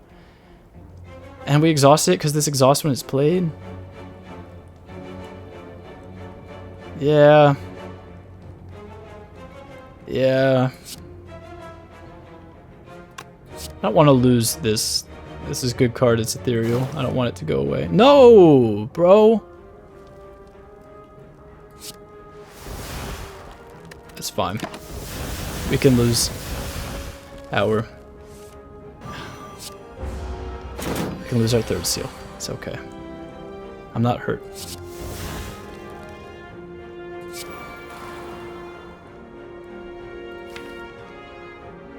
Still have another one. Had to check. We can just retract, gain another intangible. It's not going to cost us 5 HP. It's only going to cost us 1 because we're already intangible, and that's why intangible is really strong in general, on average. So now we've retracted twice down to this Crushing Ghost Flame, which requires us to play 2 skills. Retain, Ignite the Current, then the Inferno Ghost Flame. So we can also play this Forked Flame. Looks like we're losing Shadow Strike. That's fine. Let's just go ahead and play this. I don't know when we're supposed to, but it's doing a lot right now, so I like it. Now we're back on the skill Ghost Flame. We can go ahead and play Hexaghost. And play Radiant Flame and then Kindle. Gain more block. Deal our damage with Spectre's Wail. And here we have a somewhat upset, and understandably so, Book of Stabbing.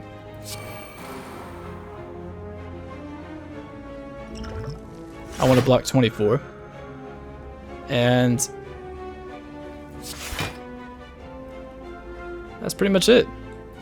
Draw a card, ignite our Infernal Ghost Flame, float onto our attack Ghost Flame, pass turn.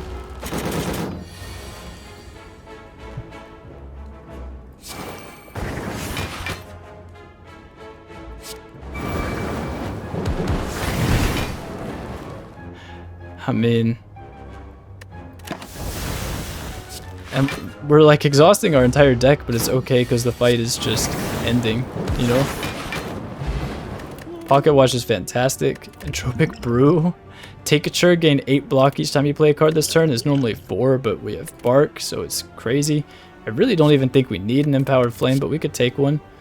Poltergeist is an interesting one to me. Whenever you play an Afterlife card, deal 6 damage to a random enemy. That's probably pretty good here. The problem with it is that it actually doesn't apply to Afterlife effects that are activating because they're being exhausted. You know what I mean? It only works if we choose to spend an energy to play Hexaghost, then it does the 6 damage. I feel like this card would be a lot cooler if I could just play it and then Hexaghost just end my turn and it exhausts Ethereal Afterlife, gain 7 block, draw a card, and then does damage. It doesn't do that. It only does it if you play the card itself. So I have a little bit of a discrepancy with this card for that reason. 2 cost power that I wish, I think it'd be cooler if it would activate the Afterlife effects, or activate on when the Afterlife effect is resolving in the exhaust pile, you know what I mean? Instead of just actually playing it for that to happen. So we can move along.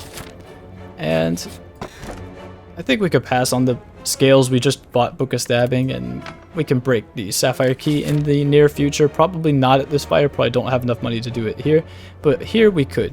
So, nice. And we will move on to our Slavers. Pocket Watch is insane, by the way. Although I'm not sure how much that's going to come up, because we have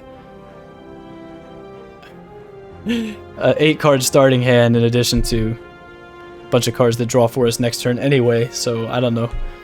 But all I know is we open hand both of these seals. I kind of want to go ahead and play Tincture, just anticipating it to be of value this turn, but we have a Hexaghost here, so I don't know. We can float past this attack one, and probably, I mean, we want to do this for sure.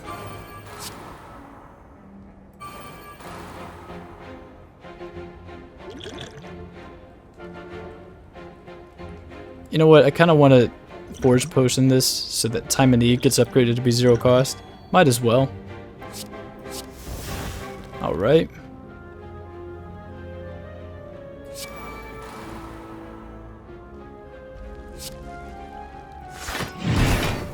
And now this will give us 13 block and give us a card draw. This will exhaust and give us a Shadowgeist plus. And our Recycler gives us another Hexaghost. And we have drawn a Forked Flame for this turn.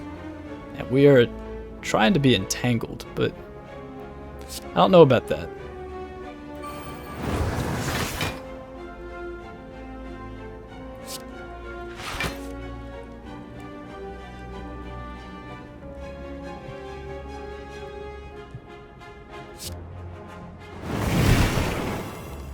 Alright, I guess we are being entangled. I'm pretty sure about that. We have 2 intangible coming up, like, this is kind of just where we're at right now, you know? Like, at the point of, what are you gonna do about it? That type of area. We could just hold Instant Inferno.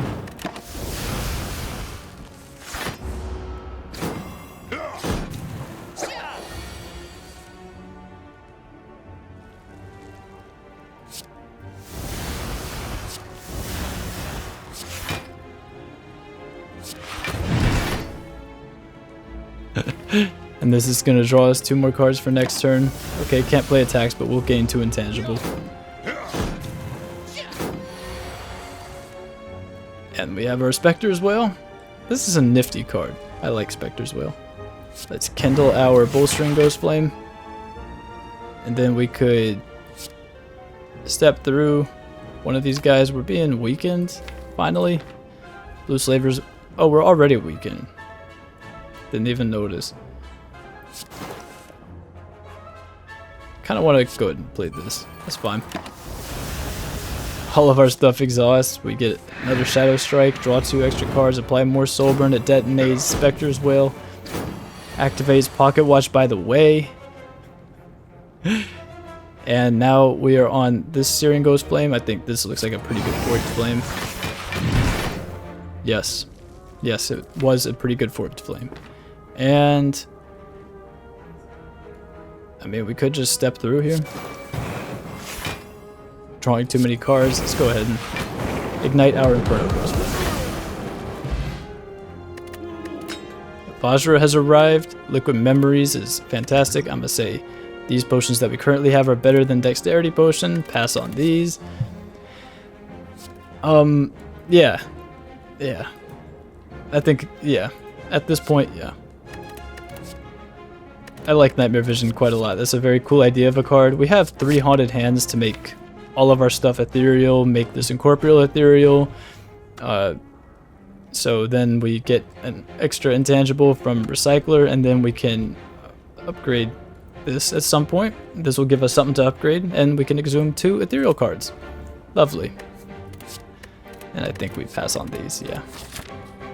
In fact, we could just show up right here and upgrade it right now. But we're not in a hurry. We can upgrade it right here instead.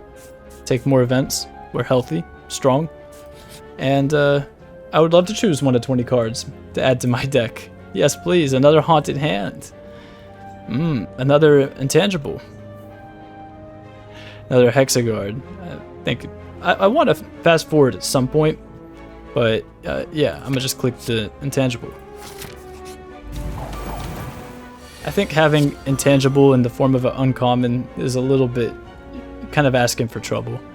This always ends up in the opening hand every time, but it's okay. I'm gonna float.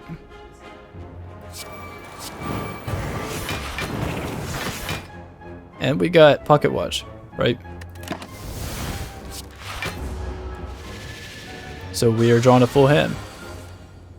Wow. Salt. Salty Snecko. Completely unnecessary. Oh, wait, we got Sword of Night. Hold on now. Just gain energy.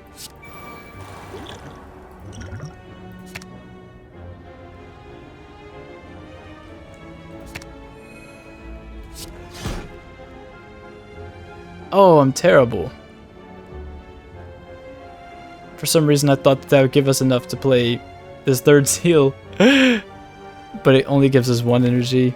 Both of them cost 3? Man. Lame.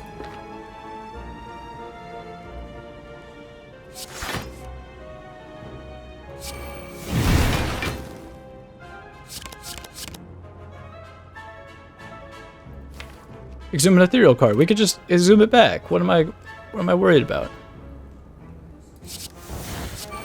Whenever we advance, we gain 2 temporary strength. It's over.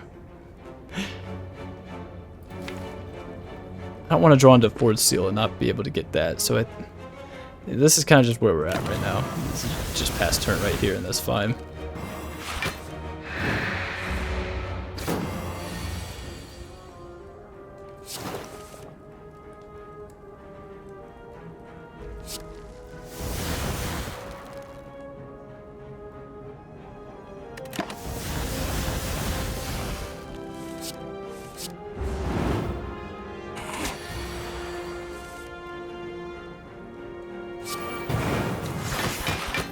And we gain our 3 block from our Radiant Flame, our 4 block from our Spirit Brand, and our 6 block from our Bowstring Ghost Flame. Fantastic. Just go ahead and we can go ahead and play this. You know what? Let's play Shadow Geist that's blocking for the most and put Nightmare Geist back. Doesn't look like we're doing any damage right now. Don't want to kill Hexaghost or Snecko because we're trying to exhume our ethereal third seal, but unfortunately we don't have energy to be able to do that because this costs 1 right now. I want another card award though.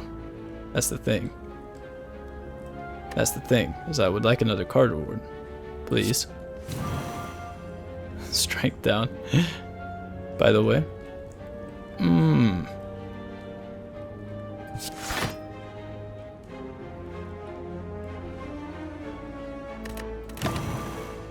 I want that card award, Snecko. You will give it. It's doing 5x2.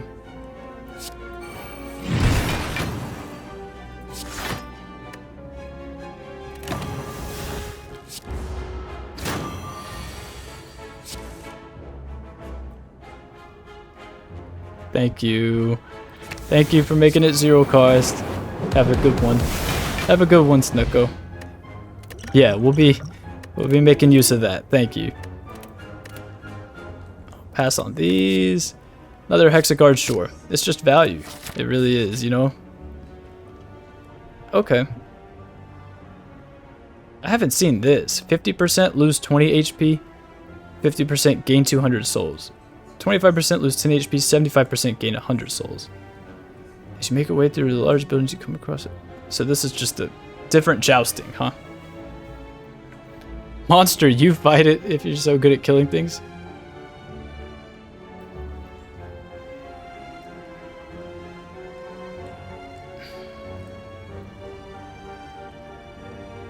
Left, lose 20 HP, 50% gain 200 souls. Or 75% gain 100 souls. This is hard to gauge. I mean, we're fine. Like, we got Ornithopter Potion Belt with the Entropic Brew. Like, we may as well just lose the more HP, right? Like, the souls are appreciated because then we can break both of the keys at this fire as well. We got it? Okay. Shoutouts to new jousting event. And shoutouts to Juzu Bracelet for making it, for not doing anything, but still being in our hearts. This card, you just draw it and is always in the opening hand. Granted, we do have an 8 card opening hand because of that amazing relic, but anyway.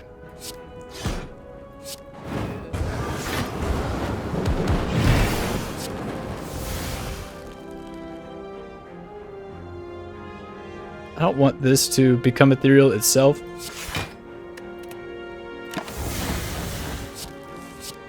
Add another haunted hand. Make it 0 cost for next turn. Draw a full hand. Man, this is kind of wild.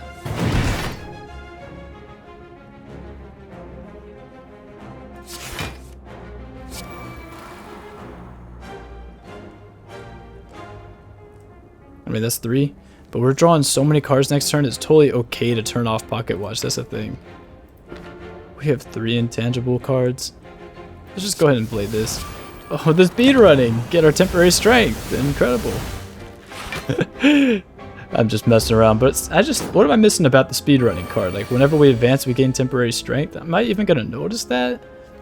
Maybe some run is gonna notice it, but not this one.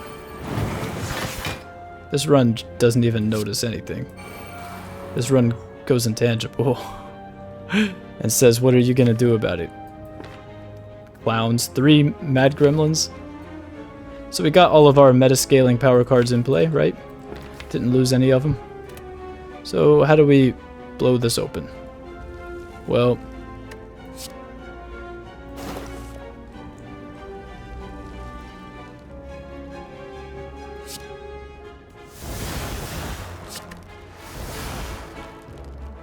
something like that. Gaining 2 intangible.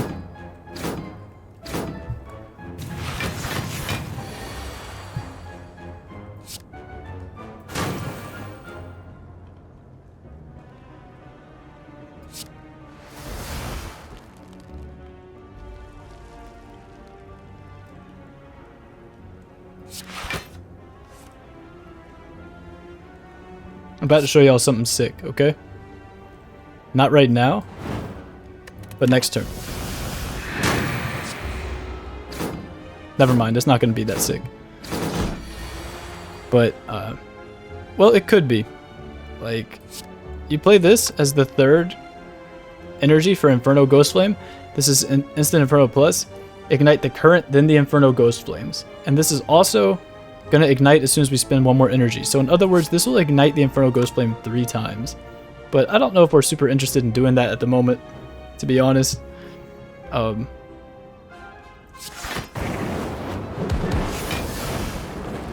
We need to fast forward or something. We need to see this float more often, really.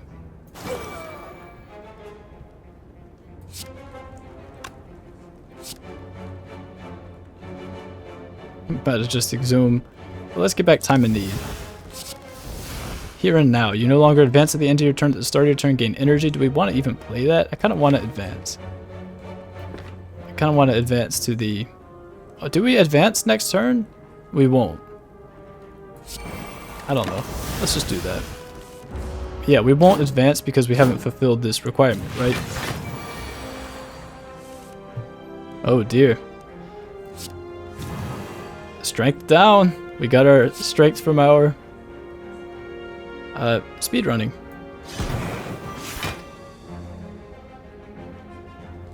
We can play Tincture here. Being threatened for 97 damage. Just to be safe. Won't think about it too much. Sacred Bark exists. What else? So we just get 8 block for each card played this turn. So the issue is that this is going to ignite the Inferno Ghost Flame and that'll extinguish it. We can also just gain 20 Vigor and just Smork Gremlin Leader, essentially. Maybe that's fine.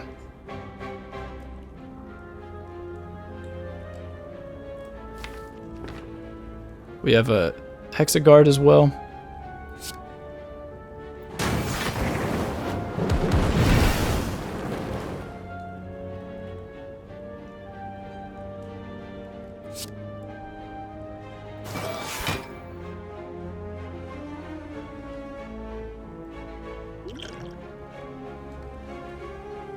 To keep our strength down from our speedrunning. Ignite the current Ghost Flame 6 times. 24 block. Then gain our block from our Hexaghosts.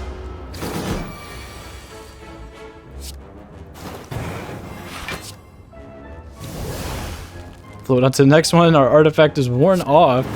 We are keeping that strength from speedrunning. But yeah, this will ignite the Inferno Ghost Flame 3 times. I'm going to save that for when we have more Ghost Flames ignited, so it'll be more epic, if you will. Brute Juice is here. Premonition is a cool card. Volcano Visage. When you ignite a Ghost Flame, apply 4 Soulburn to all enemies. I think I like this card. This is a lot of damage overall. In a situation like this. Another step through is fine by me, more draw. I do like Power from Beyond, Ethereal Afterlife, gain energy, draw 2 cards next turn. The extra energy is appreciated, although I do like Worthy Sacrifice. We'll take a Power from Beyond plus, sure. And here, I mean, we may as well just break both of the keys. Like, get max HP, get strength. And I do want to upgrade Nightmare Vision. Consume 2 ethereal cards instead of just 1. So 2 incorporeals instead of 1, more than likely, in the event that we need to do something a little bit degenerate like that. Like spamming intangible. But hey. Oh, I probably should have played this first. Oh well. Get another Spectre's Wail. This is a neat relic recycler. But it's just going to be used for intangible. Yeah, so we get 4 Soulburn applied to everyone whenever we just ignite a Ghost Flame. We need more cards that advance for us. That's the thing. That's really what we need. Just do this for a little extra damage right now. Still got Pocket Watch.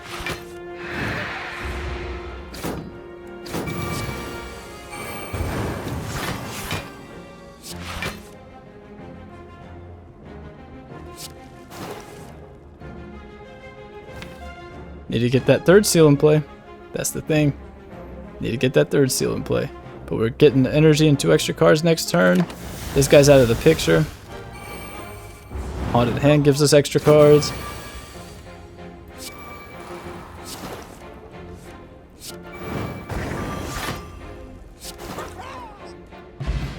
Gamble Brew is really nice. Distill, play the top 6 cards to draw pile. Let's take a look at these.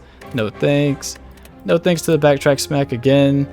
Spectral Spark is maybe okay. Strike from Beyond is maybe okay at this point. I think we're fine. I do want a Gamble Brew. It's just a good potion overall. I'm gonna say no to these, yeah. Moving along. We have a Snake Plant.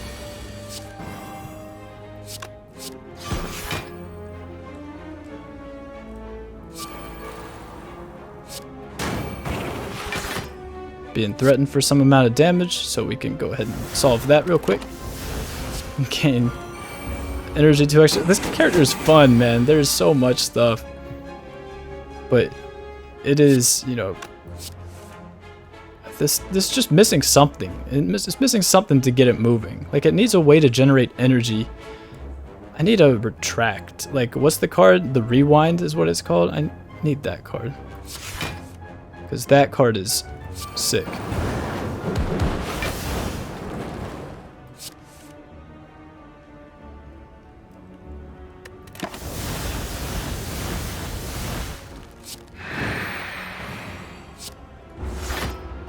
These cards are really neat.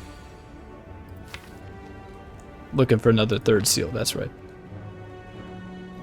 We have to be careful not to kill this guy. We're frail right now. Let's just play this. Hexaghost will take care of the rest.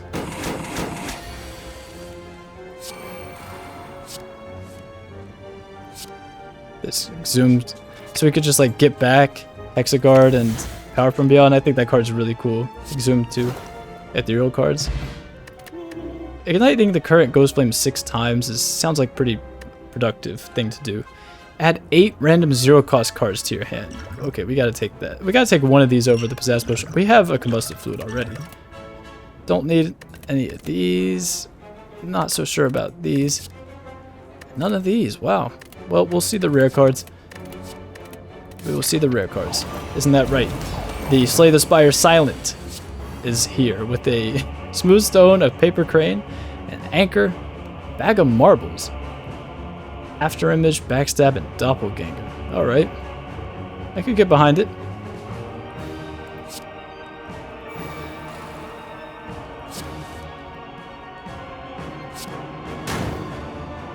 This is Ethereal Exhaust, so you know what? We could just play this right now. This is one of those situations where we could just play it right now, right? And then we get a second one from Recycler. 2 Intangible. And then we can bring it back with Nightmare Vision. So we're at this Crushing Ghost Flame right now. Do definitely want to get this in play. We've advanced to the Inferno Ghost Flame, which is okay.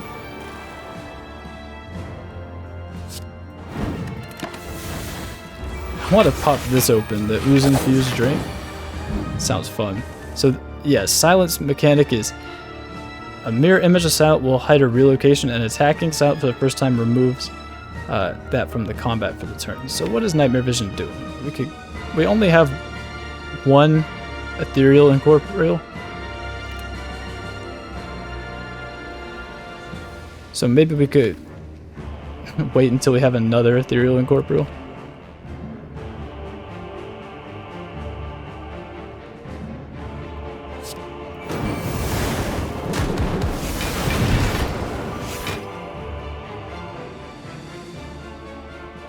Ooze Infused Drink.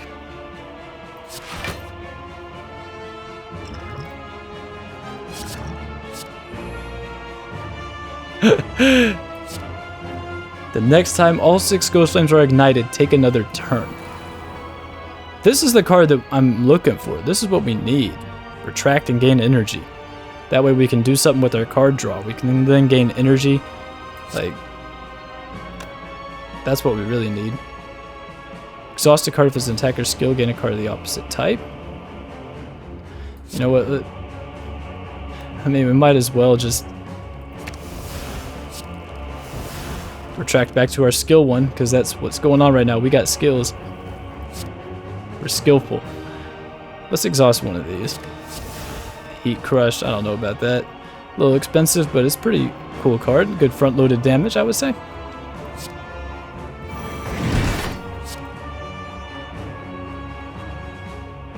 And we're at this Searing Ghost Flame right now. I kind of want to rewind to our Bolstering Ghost Flame and then kindle it.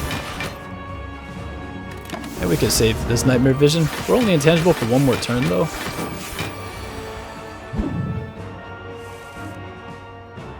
Me and Silent is just, we're playing a different game right now. Like, Silent's doing her thing and we're just doing our thing.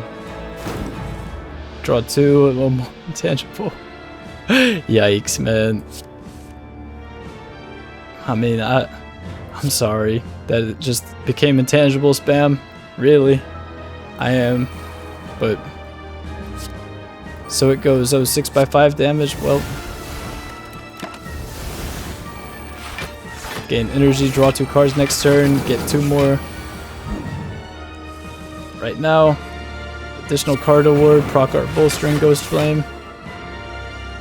Corporeal, gain intangible, and then retract back to our Crushing Ghost Flame, which then we can play Time of Need as a skill, and then float to proc it, and then apply more Soulburn to everyone, and then we could play Here and Now, so we do not advance anymore at the end of the turn, but we gain an energy, and we ignite our Bolstering Ghost Flame again, and we're at 7 strength, and then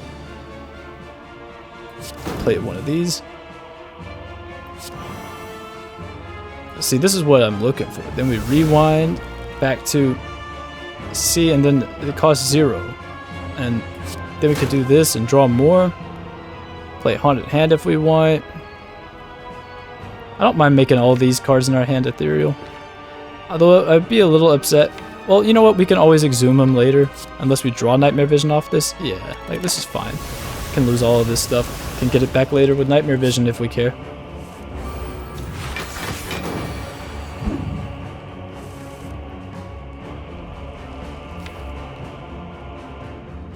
So we do have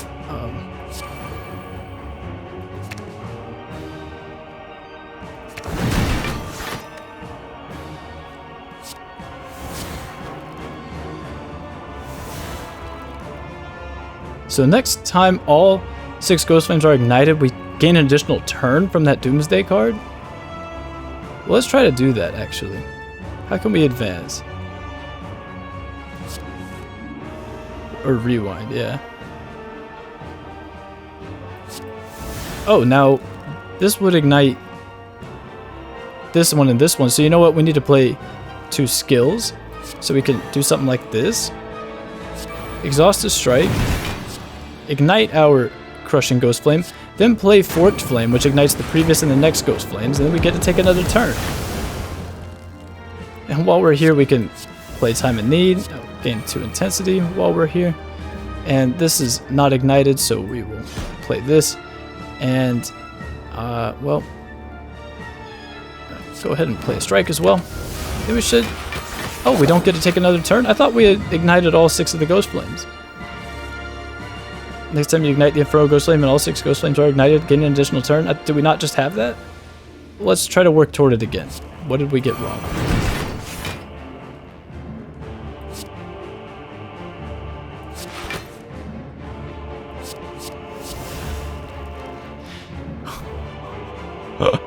But what's the point of, you know, not even 53 block for what? You know what I mean? Like, when's that gonna come up? We have a block solution, you know? That's just my take on it, at least. So which one are we at right now? I don't even know which one we're at. Okay, now we move on to this Crushing Ghost Flame. Draw 3.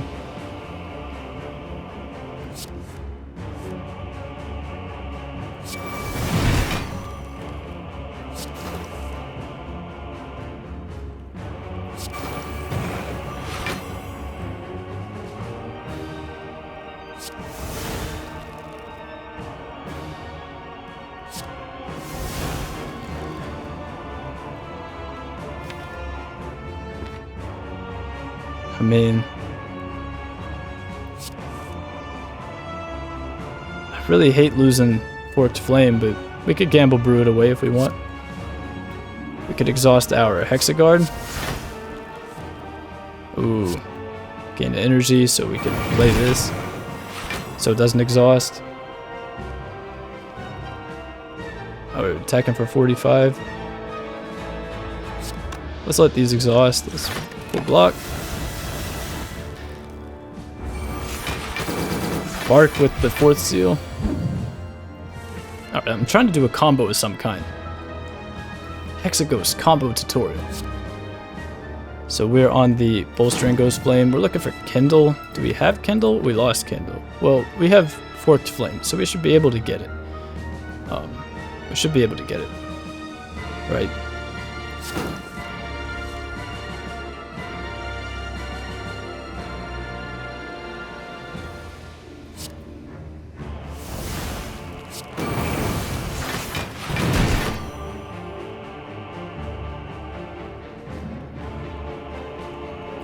Ignite the current, then the Infernal Ghost Flames. I forgot about that card. It's just been sitting in the hand all along. So we should take another turn, right? That's how that works.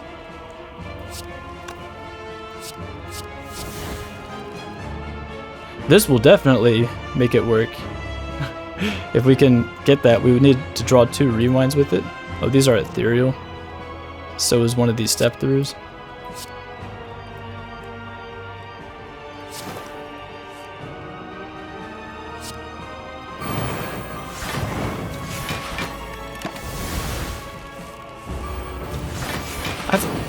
I'm so surprised we're not taking another turn right now.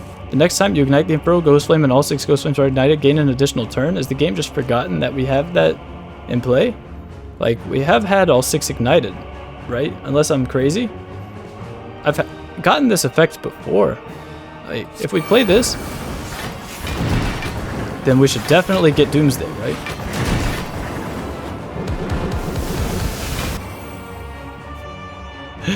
Yeah, Doom's Arrival. Okay, so we gain another turn. Take another turn. At the end of your turn, immediately start another turn. Energy and block are maintained.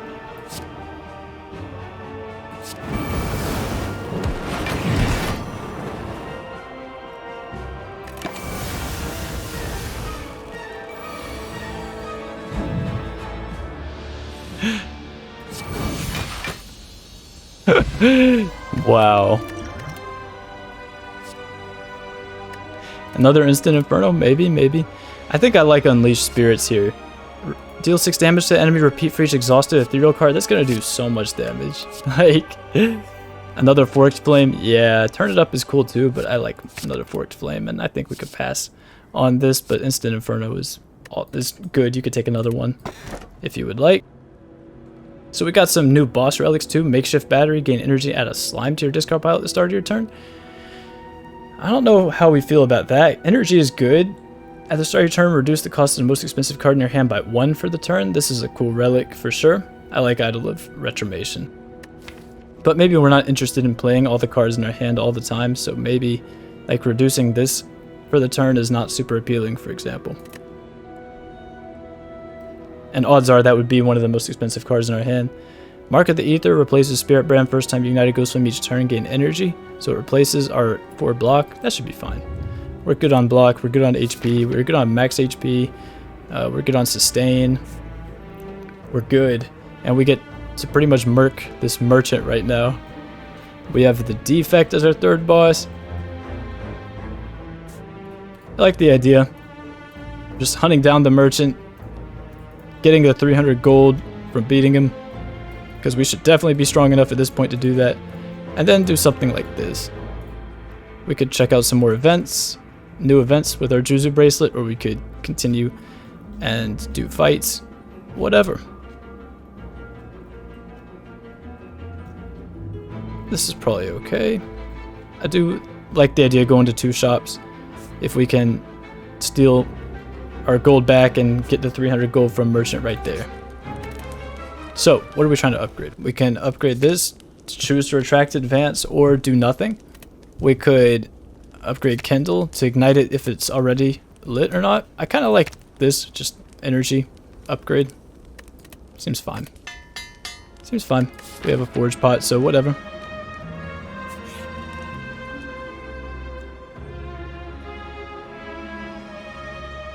This is really cool, by the way. Fighting the potion lady also is just super good for us right now, like obviously. Potion belt, ornithopter bark.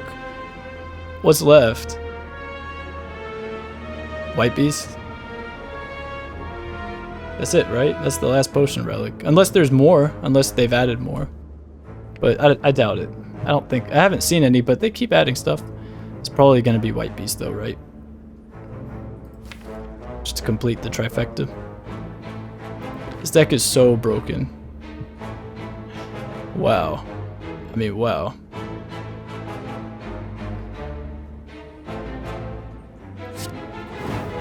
So first time we ignite a Ghost Flame, we gain energy. We can draw 2 cards, make our entire hand ethereal, play incorporeal, get a copy of the card that was exhausted and costs 0 until played. So we can go ahead and play that. And we can go ahead and Nightmare Vision just one of them, that's fine. 3 intangible will do. That will proc our Crushing Ghost Flame as well. Very much intended. And it appears as if we're doing okay. She throws potions and takes potions of her own. It's a cool fight. I like this fight a lot. It's very well done. And it's reasonable difficulty, I would say, at any point. So let's do that.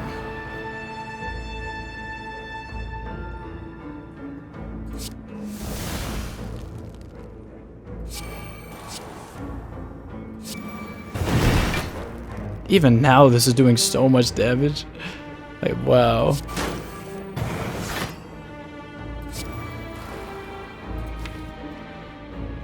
Force Seal. Maybe we could get Force Seal in play. Man, we're tight on energy though still. This is ethereal now. Got ourselves an extra crispy. I love how the ethereal cards that are retained still retain. If you make this ethereal.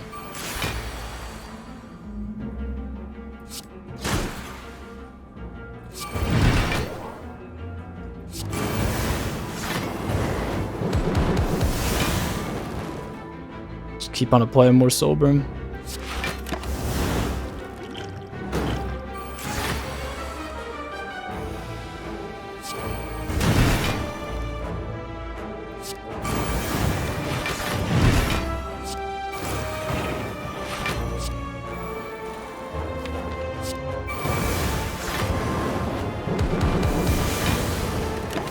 The soul burn, and we are still intangible for 2 turns. Oh, berry potion, wow.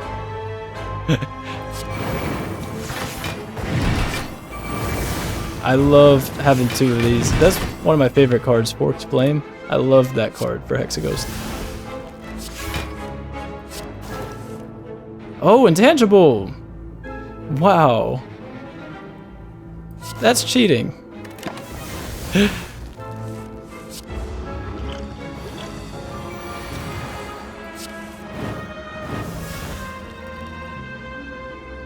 Ha, Fairy Potion jerk. Ignite our Ghost Flame, gain energy, draw a bunch more cards, float ahead. And, man, we need that card that gives us energy to retract. The deck will feel a lot better. White Beast. 100 gold. Oh my goodness, look at this reward right now. Like, what on earth? Sure. Like, I think it's just value to add Hexaguards, you know what I mean? I don't even think we need that. I mean, combustive fluid seems insane. Forge pot's just not gonna come up.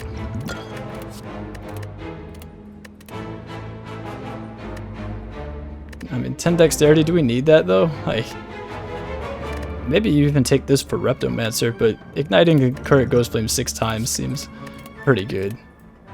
Just move along. That's nice, now we have a bunch of gold. That event gives 100 gold.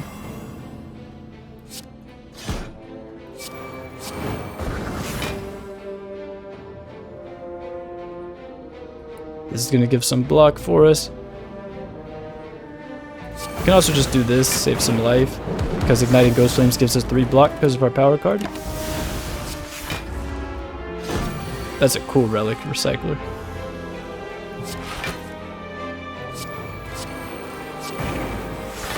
Gain an energy. Oh, we gotta be careful here. This guy's almost dead.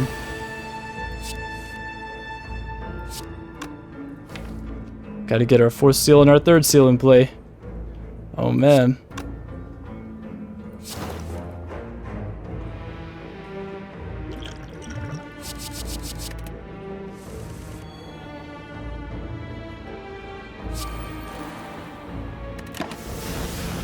We could take the damage just fine. We'll heal back. Famous last words. Yikes. Anything we play is lethal damage.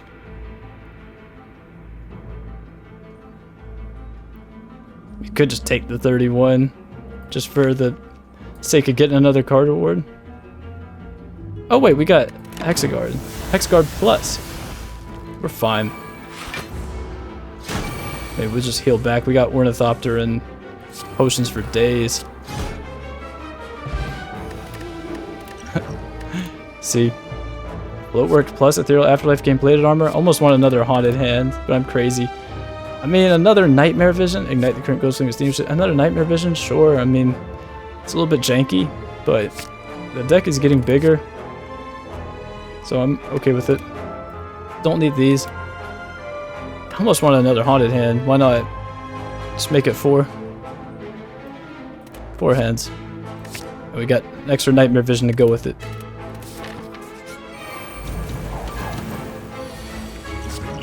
Let's go ahead and just use these. We're getting potions at the end of combats anyway. Doesn't make sense to not use them like I have not been, you know? I'm not one to look up to.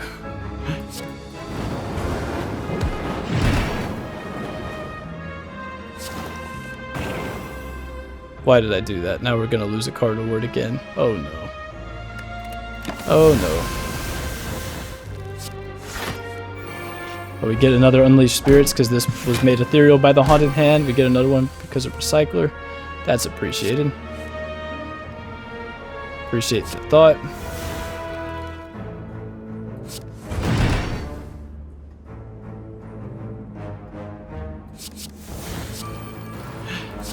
Another speed running. Wow.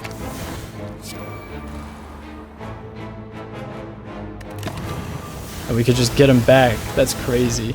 I don't know why that didn't occur to me just now.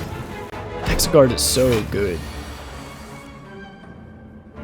Oh man, that's a lot of damage.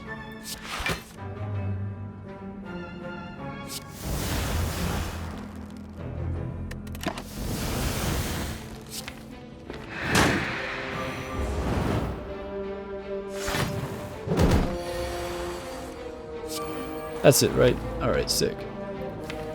Don't need a Nightmare Vision, any of the other. We got our... We're all set.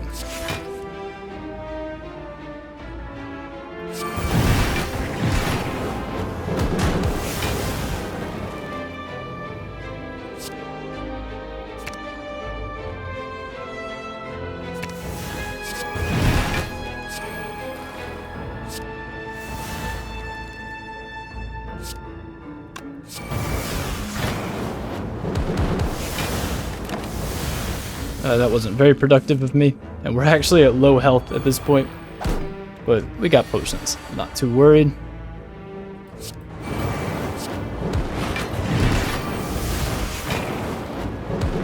It's kind of awkward how it just immediately ignites the Inferno Ghost Flame, but it's fine.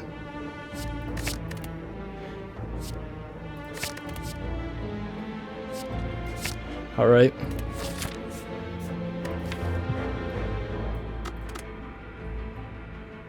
Three step throughs. 5 haunted hands. 6 hexaguards. 3 incorporeals. Yeah, that's strong. Let's see if we can't just murk this merchant right now. Oh. With the Nightmare Vision, of course. Has to be.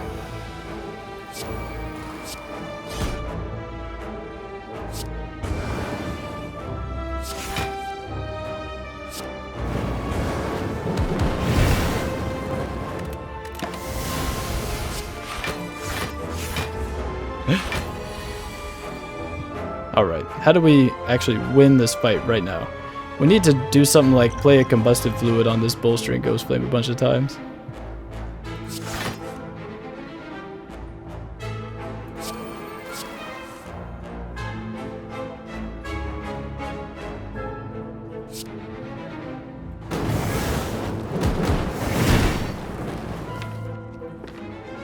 We could just nightmare vision these back. Get energy and 2 more cards next turn.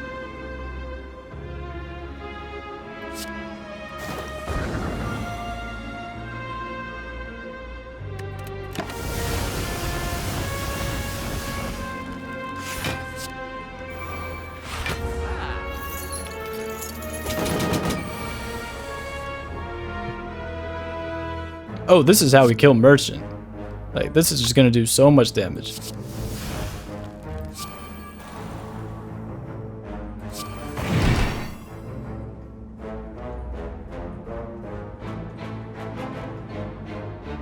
Almost want to just play it now.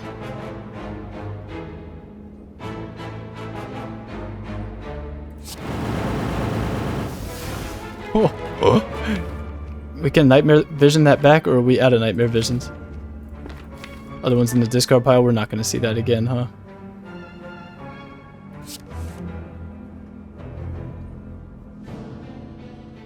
I haven't even played Shadow Strike like 1 time. Oh, why? But still though, just ignite 6 times. Whoa, whoa, whoa. Well, pass on that. Fast forward is something that we kind of do want. Yeah, just something to advance us to the next ghost flame. Nice, plain and simple. First seal, I don't think so. We're so rich right now. Toxic Egg, Poltergeist. This is not the shop we're looking for. Is Spoon? What is Spoon exactly? What's it about right now? What's the deal with that? It's for incorporeals, but then we can't nightmare vision them. I'm not gonna take Spoon. That seems weird. Maybe it's broken. I don't know. I just don't want to participate in that. How about let's do a card remove? How about that? I know how wild of an idea. We just haven't really gotten the opportunity to do something like that. As far as potions go, 50 counter. I think we're okay.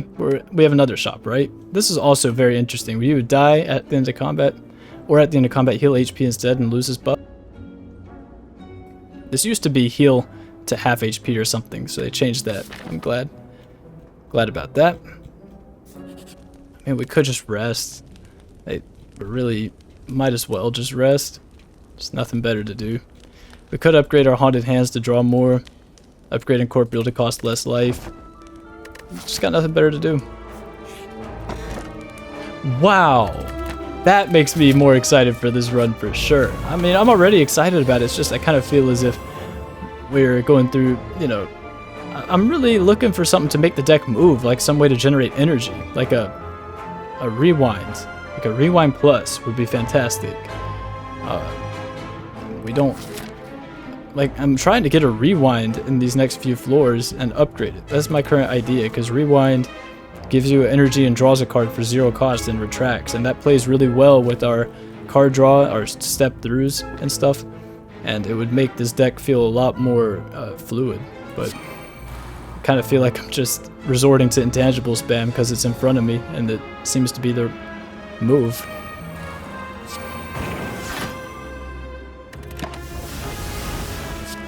Pocket watch. Get our 3rd seal.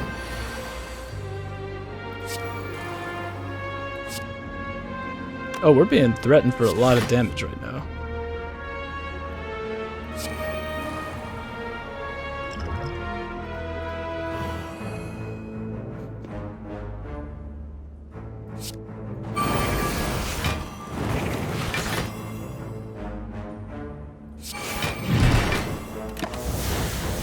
Alright.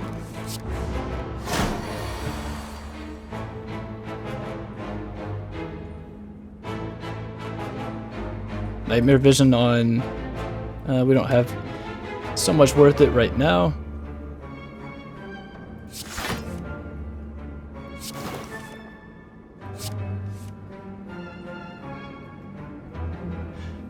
I mean...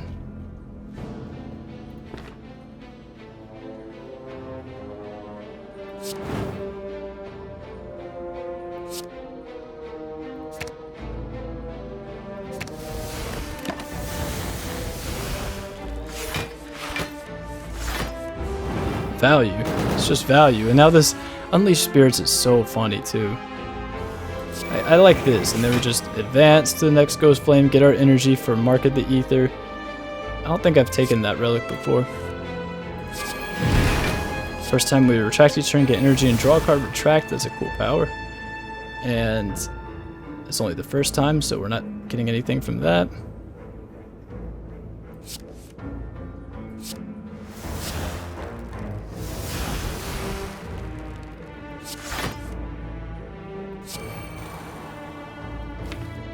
That's pretty much gist of it. Oh wow, we can bring back this Nightmare Vision.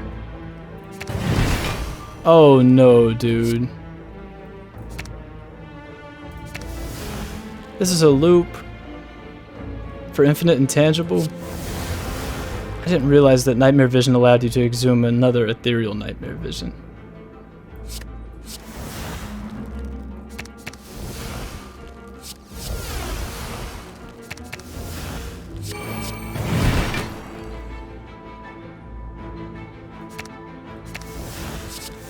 We could get infinite power cards that way. Wow. Yeah, we can just allow it to exhaust. There's no reason Nemesis should have to endure that. I know Nemesis is an intangible connoisseur himself, but that's probably not what he deserves.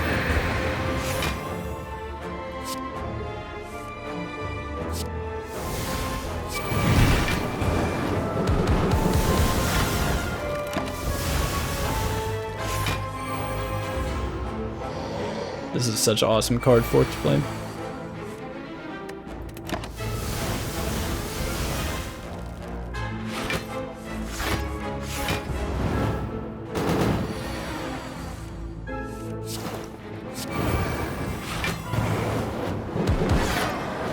Yeah, a ceramic fish, wow. We do have Courier. We do have Courier. Could take a bunch of cards. I wish that we saw this earlier.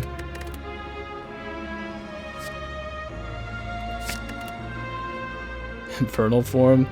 I mean, do we need that, really? Do we need an Infernal Form, really? It's so expensive. We're still really technically on 3 energy, too. That's the thing. Alright, Courier. Wow. Wow. Wow. Discovery, also. I mean, it's still worth it, right? Just, even though we have Tekka's Washers, we just have a 10-card starting hand. I mean, might as well.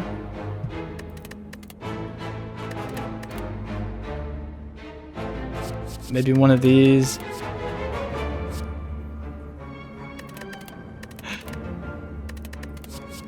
Alright. Ceramic Fish, by the way. Unleashed Spirits is so much damage, but we really only need 1. Man, I just want to rewind. How hard is it for a man to get a rewind? I'm seeing all of the cards in the entire game right now. Just want to rewind. This is 130 gold. I don't think we need another Forked Flame. Quick Study is also interesting. Let's go with the card remove here. Another strike remove should be fine. Could just buy Lizard Tail just to ensure you're never dying. I want to save our money. We got Courier. We could even go to this other shop if we felt like it. Or we could just explore the events. I mean, let's see what happens at this elite fight. I really don't think we should need the Lizard Tail, but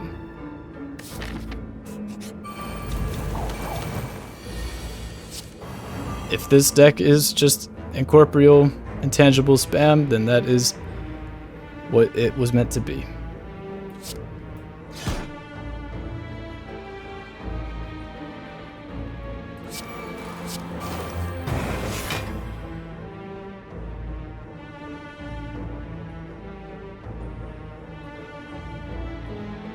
just open hand them, of course. Well, we have a 10 card opening hand, so it's not too much of a surprise, really. But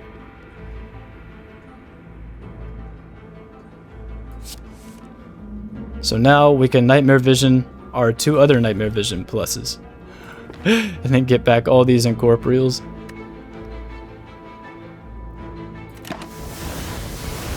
And we're gonna get something back right now because of Recycler. Get a step through. That costs 0.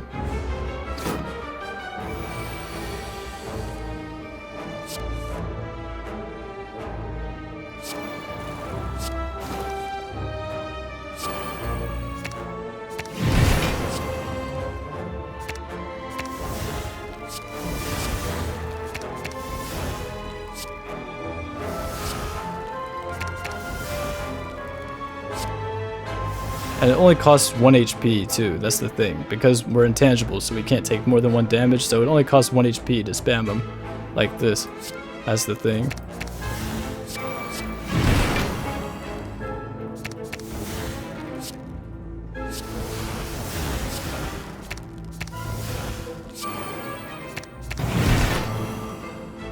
We keep on retracting back to our Searing Ghost Flame. Right? Or our Crushing Ghost Flame. It keeps when 2 skills are played.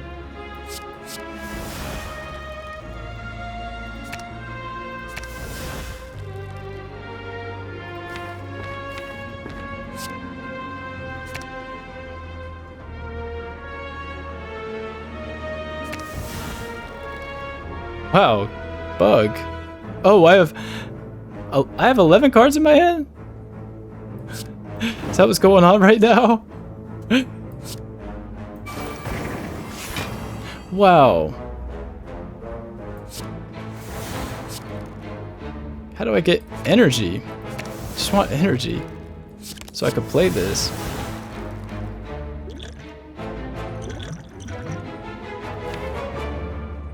There's no way to get energy. I just want energy. That's all I want. Now how are we gonna get back? Oh, man.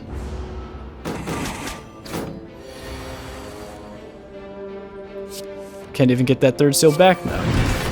All I wanted was energy.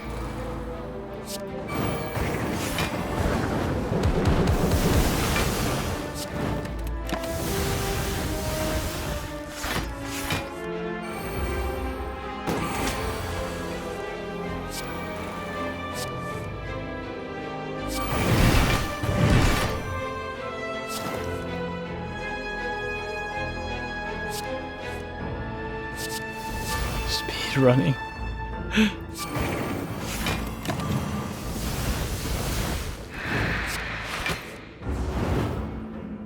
You know, I've theorized that situation before where you have Incorporeals that you've made ethereal from Haunted Hand and then you Nightmare Vision them back. But I've never realized it before, you know? It's never happened to me before.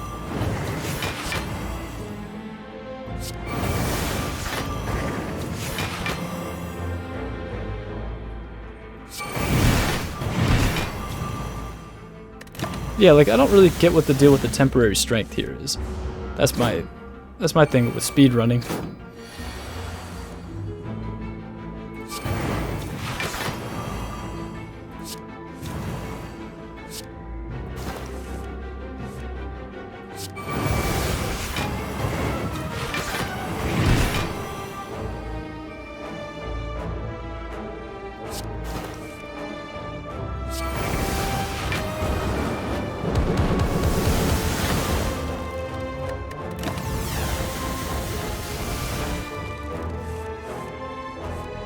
I mean, the character is so sick. I'm sorry that I just turned it into intangible nonsense.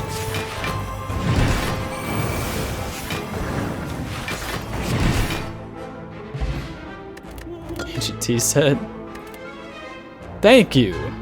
That's all I wanted. That's all I want." Wow, another 4th seal. That's all I wanted was a rewind, just something that gives energy. You know, we have all this card draw, but we don't have anything to give energy. We're gonna upgrade this now. Thank you. That's all I wanted. We should not need Speed Potion, but I'll take a guess and say playing the top 6 cards of our draw pile could be a good idea at some point. Just a thought. But we trying to... You want to just explore events? That's all I wanted. Now we can upgrade this rewind too. Let's explore events. We got Juzu Bracelet, and I'm about it.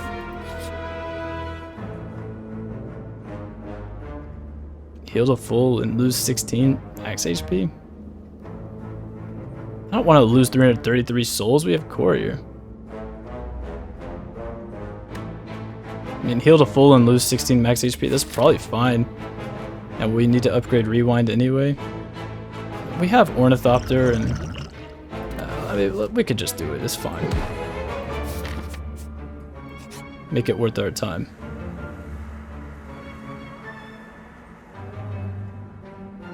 So they changed Secret Portal. This is new. Skip to any non-boss room.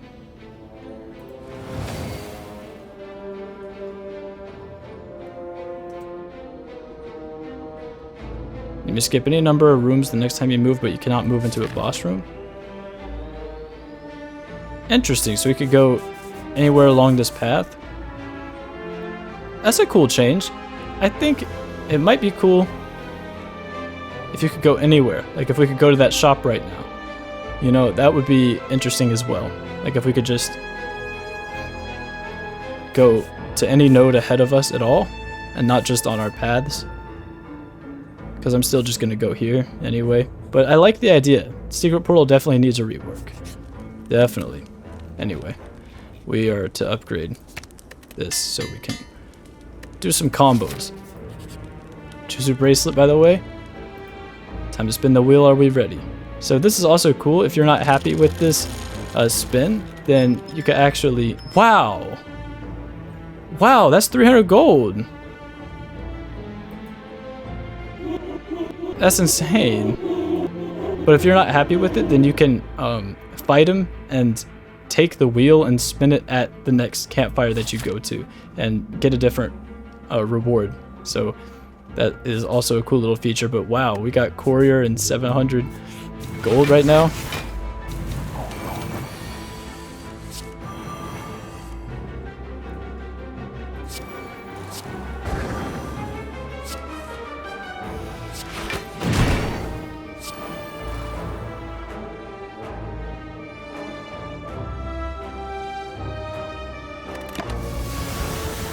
Hexaghost is so good, man.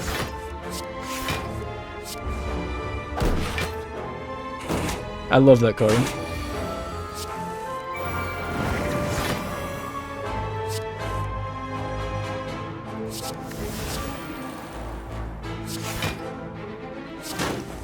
Draw 3.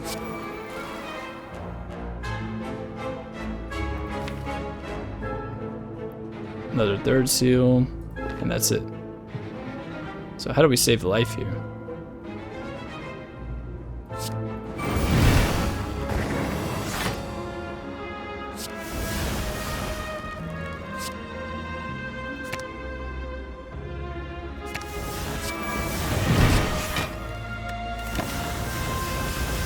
I'm sorry.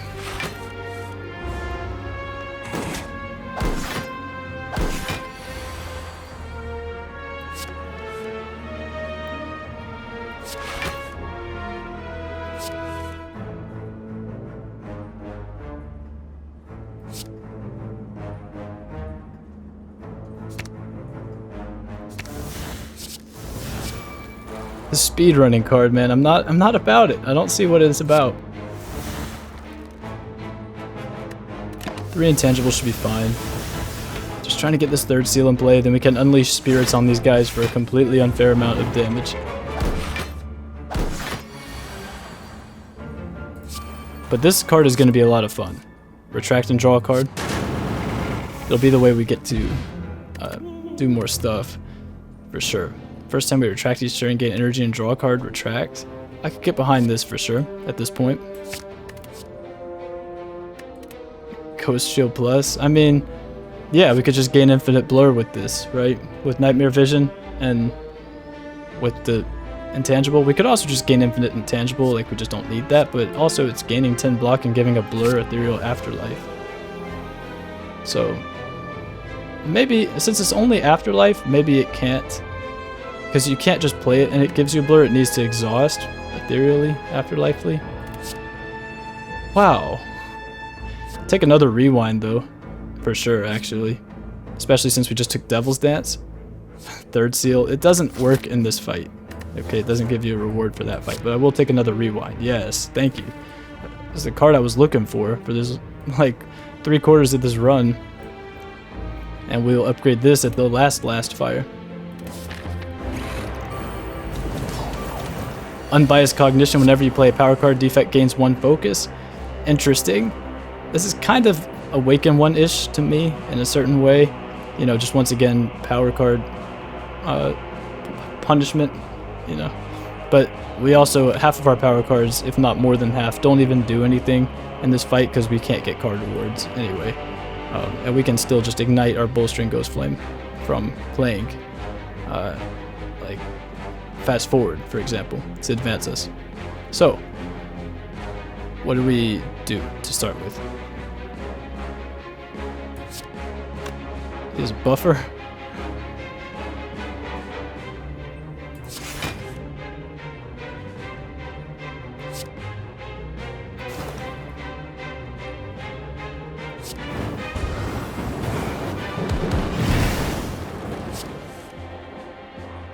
Alright, so this is now ethereal. That's a good start, actually.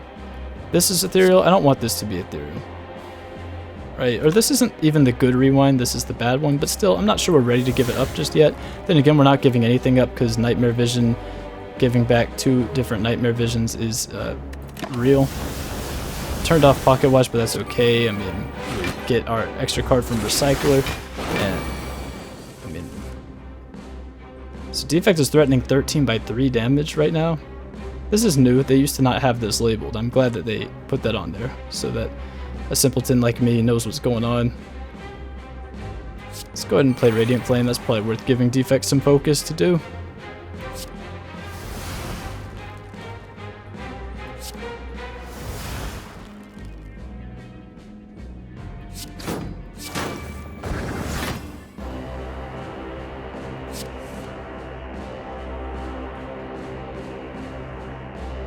I mean, this is fine.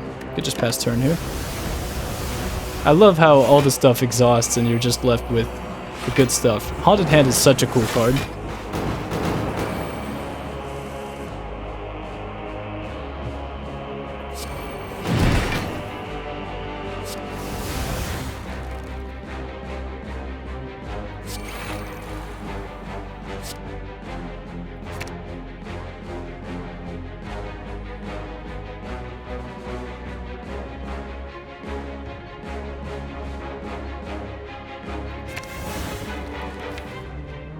So we have 1 other Nightmare Vision in there, and we have 1 more Nightmare Vision in the deck. Cool. What's the best way to go about this?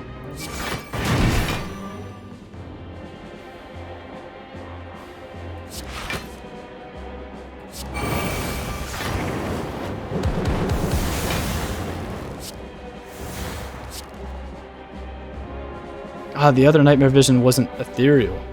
I see. That's alright.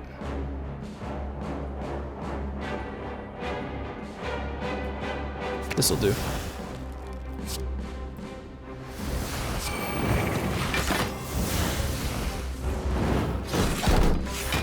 Ethereal Afterlife, draw 2 cards, all cards in your hand become ethereal. This is what we're looking for.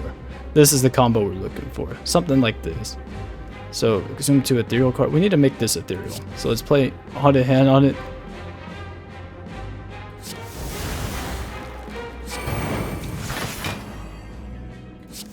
Rewind, gain the energy.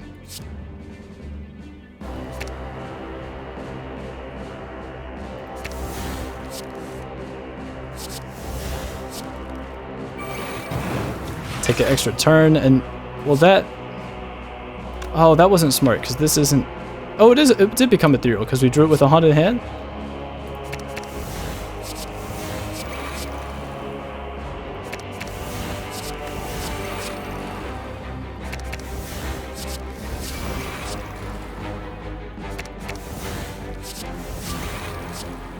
Yikes. Just giving him as much focus as he needs.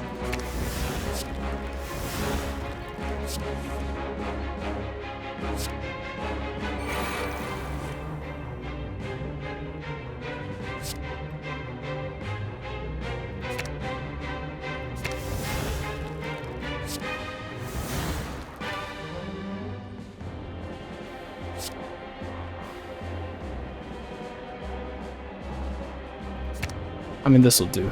We don't need to do much more, really.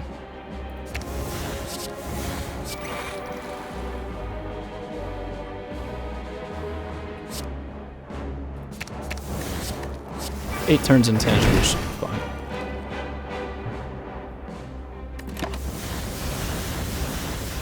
Feels kind of bad.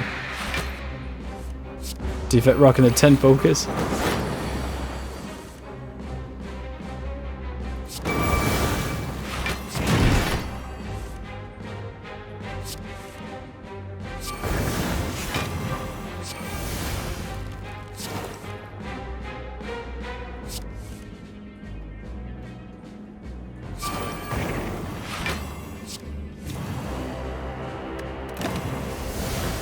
Just exhaust the deck all the way down to the simple stuff.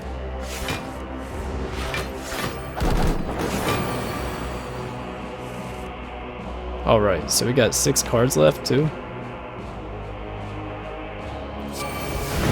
So retract, gain energy, draw a card. Ethereal ignite the current Ghost Flame, advance. Draw 2. Ignite, advance. Rewind back to the skill 1, gain an energy. This ignites the Infernal Ghost Flame, that's no good. And then it extinguishes the others. Alright, let's float onto the Infernal Ghost Flame, ignite it, and then advance to the attack one. This will also ignite the Infernal Ghost Flame. Rewind, gain energy. This is the Rewind Plus in here? Yeah. I'm paying attention.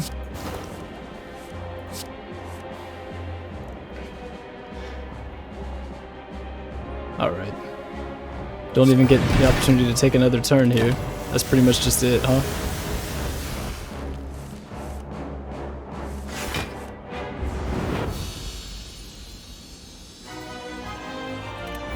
And then the second fight is the Merchant. She brought him back. So, first time we retract each turn, we will gain energy and draw a card, retract.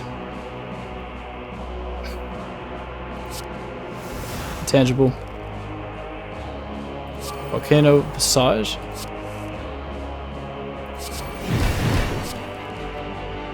Then we gain another one because of Recycler. Ooh, Poltergeist. Huge. Poltergeist is actually going to be huge here. That's for sure. And once again, the seals are just not playing here. I do like the Merchant's kit a lot. I like the Merchant fight quite a bit.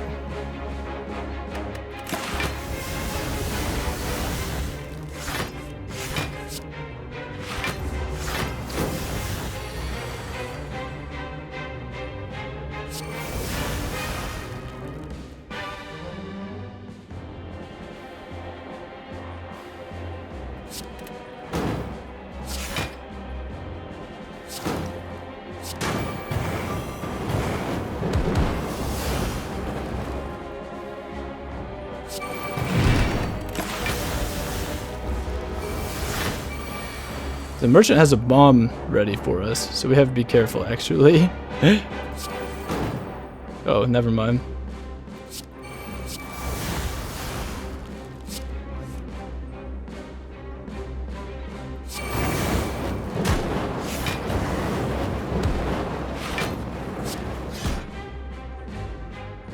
And the artifacts are being burned because of the Poltergeist, or no, it's because of the card that applies Ghost Flame whenever we, or yeah, applies Ghost Flame whenever we ignite a Ghost Flame, or applies Soul Burn whenever we ignite a Ghost Flame. That's right.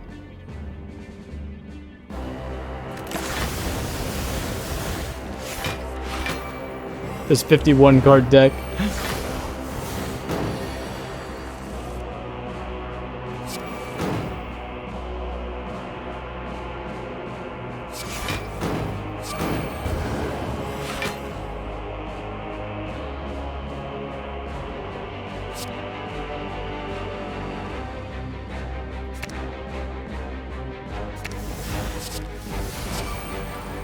Nice.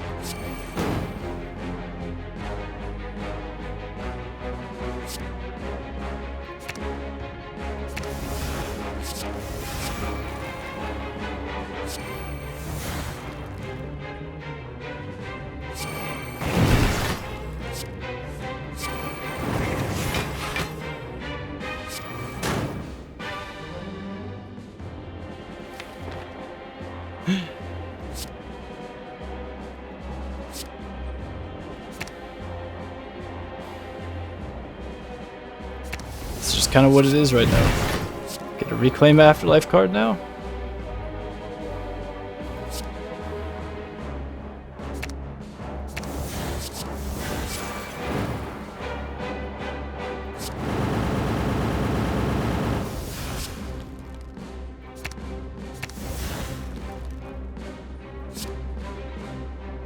I wish we had exhausted a way to give us energy, like the Retract. We need to make that ethereal. That is what needs to happen.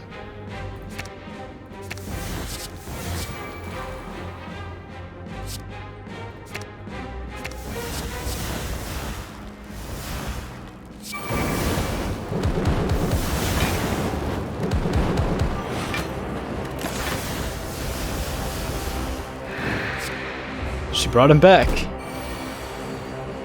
That is the truth.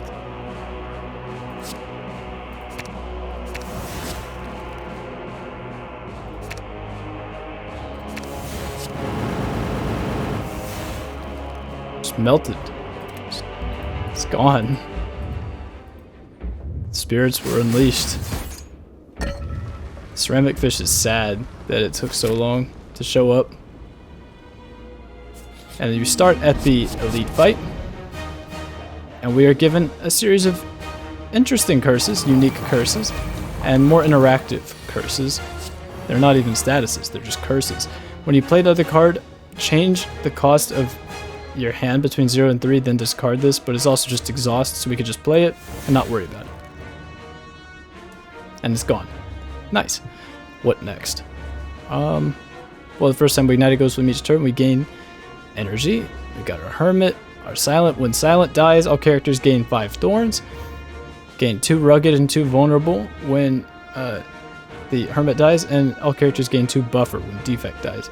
And Neow like alternates between debuffing us and healing these guys. So that is the elite fight. And well, we do get card rewards from this fight. So let's make all of this ethereal.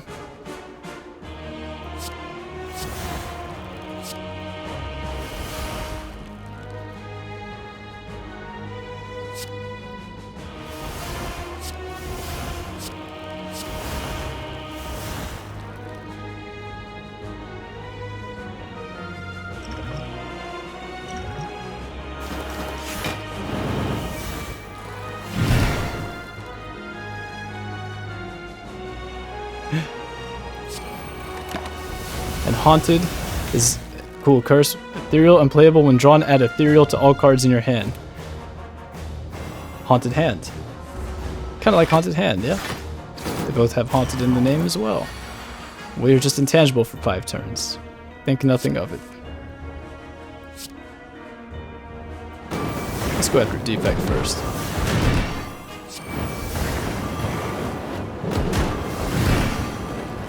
Wow, that card applies so much Ghost Flame to everyone.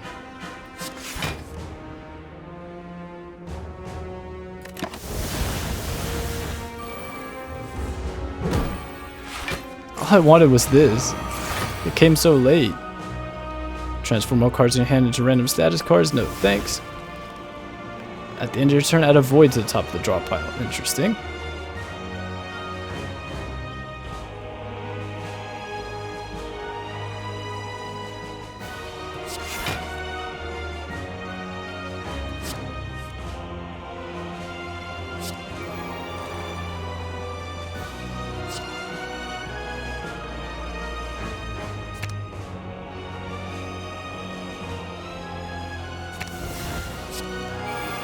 Gain energy and draw cards as well. Fantastic.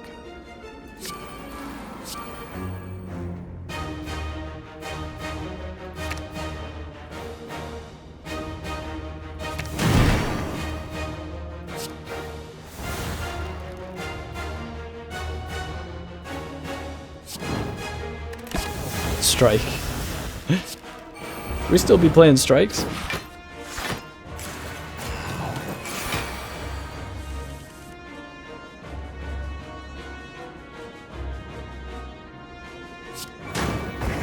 First time we ignite a Ghost Flame, we gain energy, float on to the next one. Then we can play Radiant Flame, gain block whenever we ignite a Ghost Flame. Play a Corporeal, we gain energy and draw a card the first 2 times we retract. Or just first time we retract each turn because we only have 1 Devil's Dance in play at the moment. Wow, these guys are just losing so much HP from Soul Burn right now.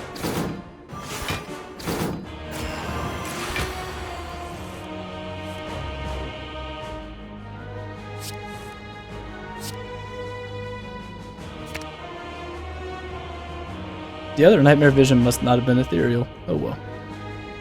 We'll just rock the 2.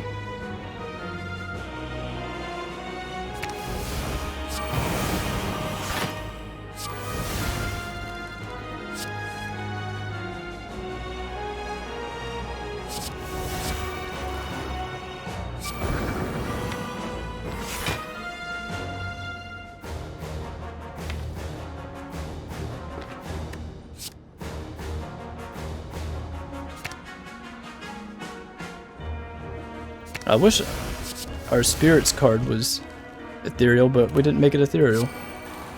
Because we milled it with distilled, that's right. Wasn't smart of me.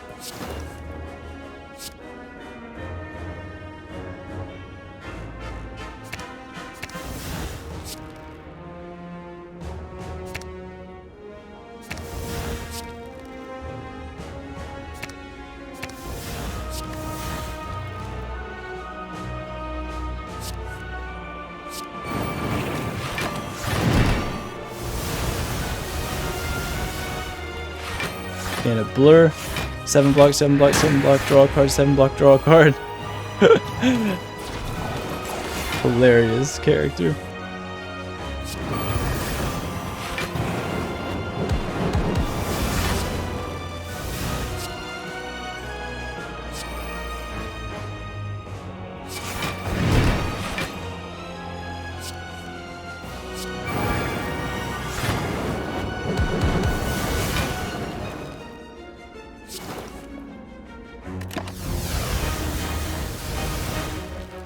Just lost a good portion of our deck.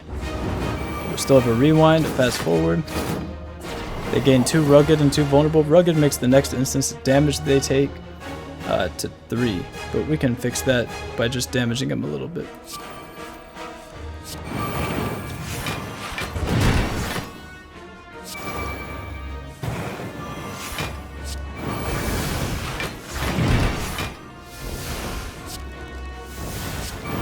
This is what I was hoping to do. Like, this is the little combo stuff you do with rewind, fast forward, float.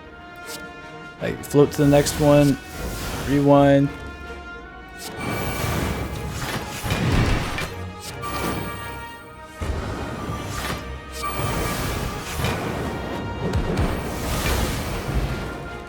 Ornamental Fan is here. Bronze or Pizzazz Potion. We'll rock the bronze, I guess, but we're going to go to a shop with 800 gold and a courier, so that is something. Wow. Over the Turn It Up. Turn It Up is nice. Gain 6 intensity, losing the next +1 turns. But I mean, you know, Afterlife, gain energy, and draw a card. I mean, Haunted Hand Plus. You're going to put that in front of me? I'll click on it. Let's see what's in here. Courier card is here. With the calipers. I mean, we might as well. It's kind of disgusting, but we might as well. After using a single target attack, if the enemy is no vulnerable, apply 1 vulnerable. I think I like Liquid Memories a lot here. Let's go ahead and remove another strike. Might as well, just to see what's underneath it. Blood Vial.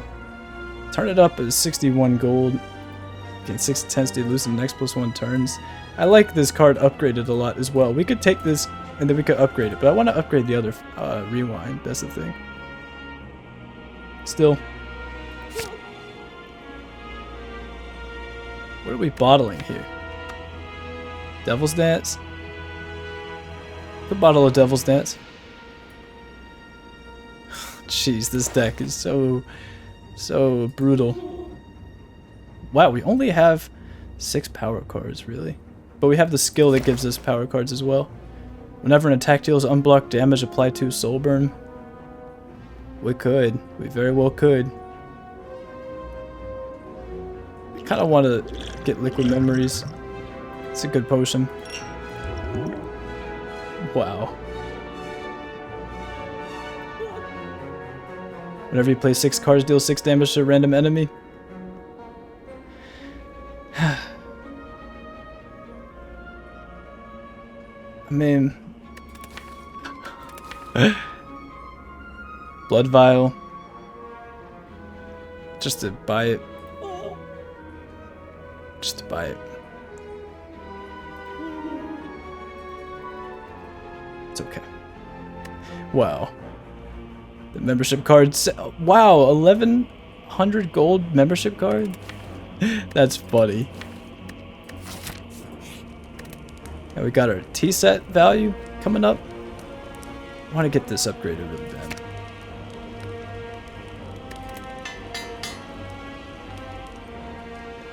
Okie doke. I'm gonna be right back. Alright. Let's get our game on. Neow. So Neow is... I like the way they've done this fight. She is... I don't really know the attack pattern, but she heals 3 HP whenever you play a card. That's cool. So it's got the beat of death, but not the beat of death. It still punishes you per card you play in a certain way. So, well, let's go ahead and Devil's Dance.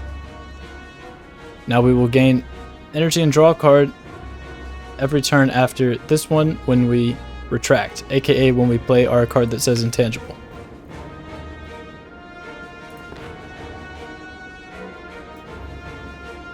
So, now what? Well, we can go ahead and I'd like to rewind twice if possible.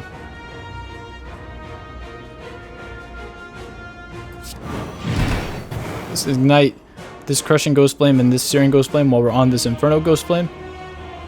Then we can draw 2 cards if we would like.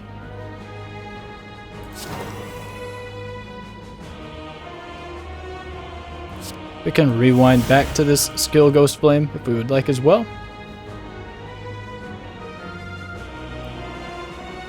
And now we could probably, I mean, we're losing both of these. We really don't need to rock the boat. Like, we don't need to play anything, to be honest. We could just pass turn here. And, well, actually, we're supposed to play Haunted Hand to make both of these ethereal, right? That would be the idea. Then we can get them back later.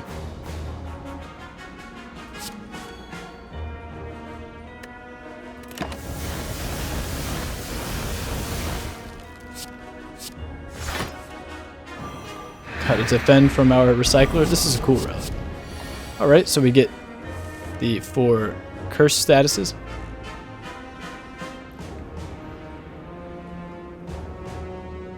Play our second skill for our Ghost Flame.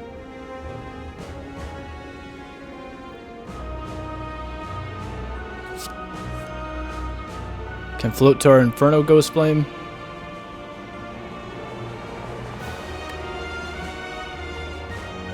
Not trying to deal with this flawed. We spend the energy, ignite the Inferno Ghost Flame, that's fine. I'm just trying to see our cards. Ignite this in advance. I really am just trying to advance to the attack Ghost Flame. Now all of these are ethereal. That's fine. Do that for a little bit of block, I guess.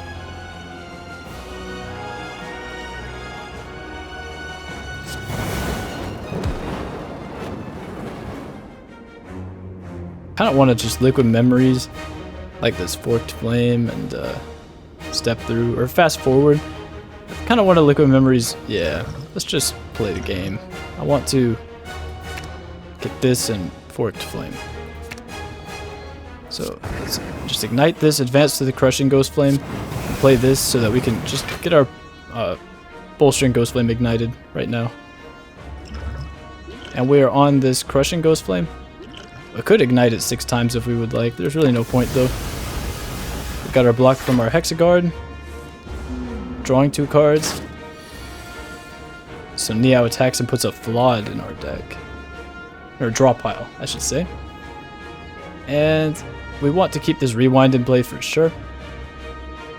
We're here on this crushing Ghost Flame. I'd like to advance, if possible, again.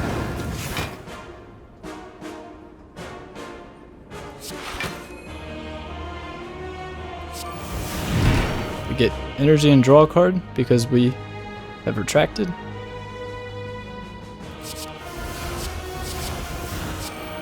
Extra Crispy is here.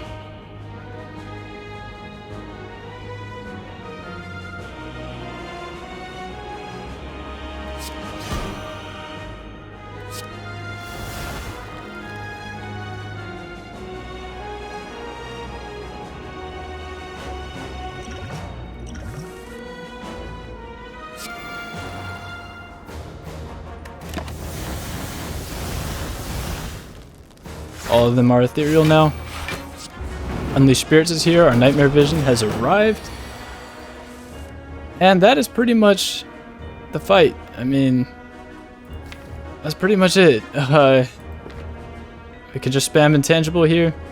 There's probably some way we can loop Blur with the card that gives us Blur. The Ghost Shield.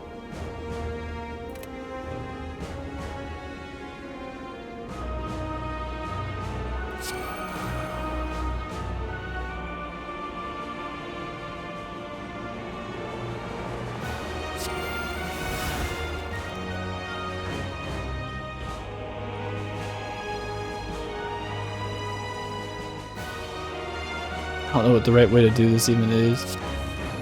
I just don't want to mess up for some reason, you know?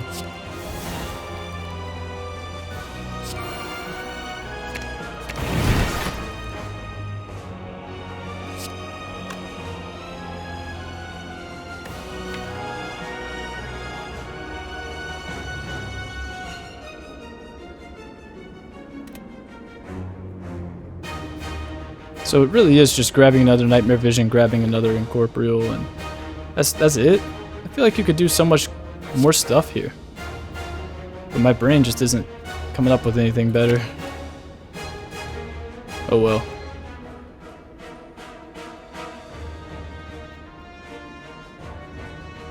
We don't even have a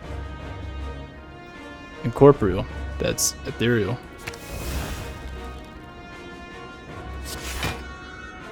Wow. It's kind of a scam. We don't have an ethereal Incorporeal. Wow. Interesting.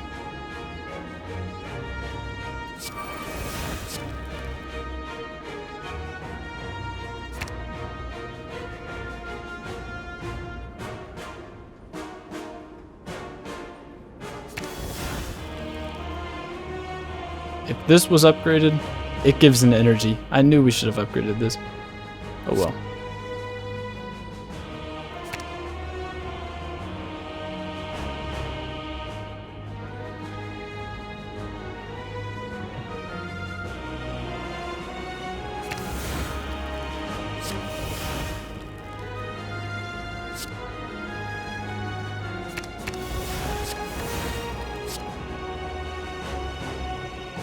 Okay, I guess we can't abuse it all that much, huh?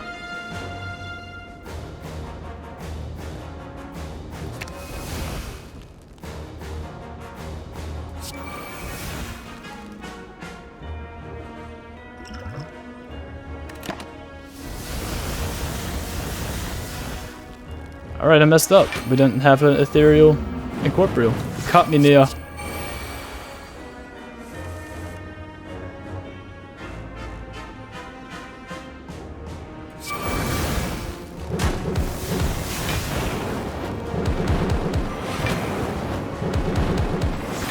So that ignites the current, then the Inferno Ghost Flames, and it was also the third energy we played to ignite our Inferno Ghost Flame in the first place, so it procs it 3 times.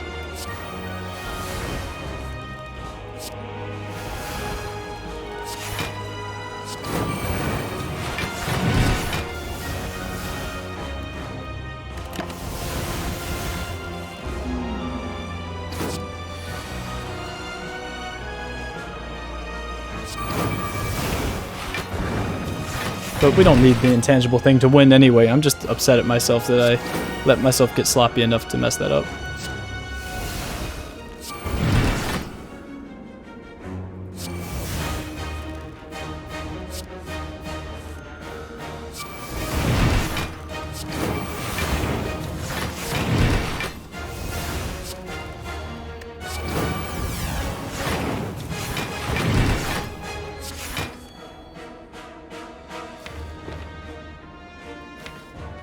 So for card draw, we have that Haunted Hand, we have a Hexaghost. Want to preserve a Step Through. At the cost of Fast Forward? Yeah, that's okay. We still have a Forked Flame. Alright, that'll do.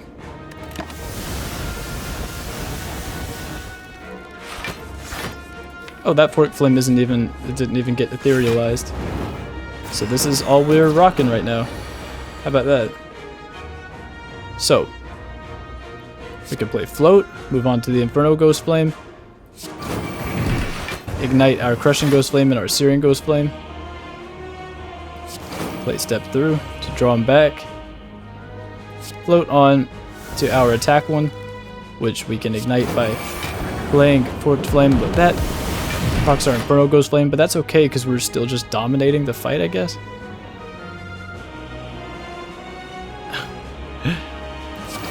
There's got to be some cool combos you can do here. Let's see. So you float.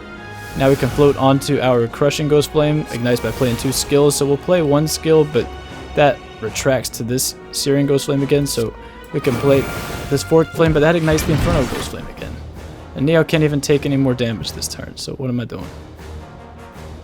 Which of these are ethereal? Haunted Hand, Rewind, and Forked Flame, and Float.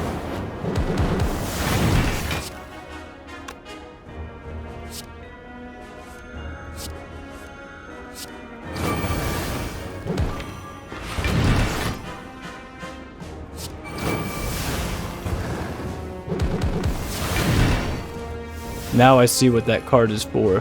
The one that...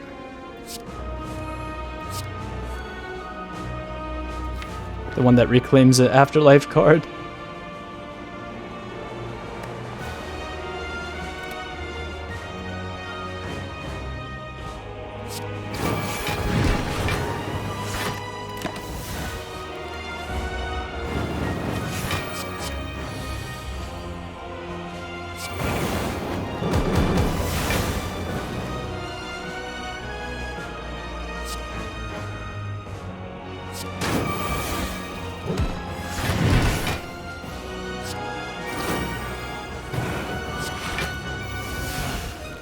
Rewind back to the Inferno Ghost Flame, float up, Step Through, float up,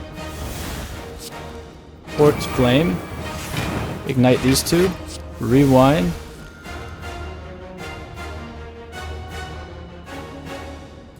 Step Through, rewind, float, Step Through, rewind, float, rewind. I mean, this is an energy infinite right here.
I mean, that should be fine. We can win with the 3 cards.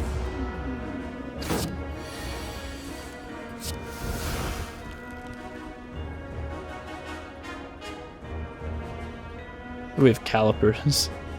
That's what's going on. I totally forgot about that.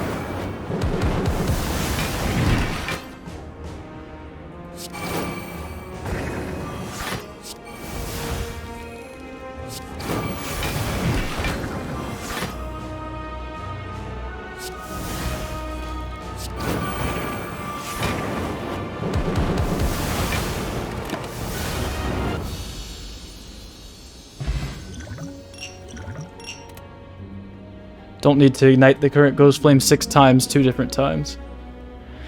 That was a little bit sloppy of an end game. Now I understand what that reclaim an afterlife card is for.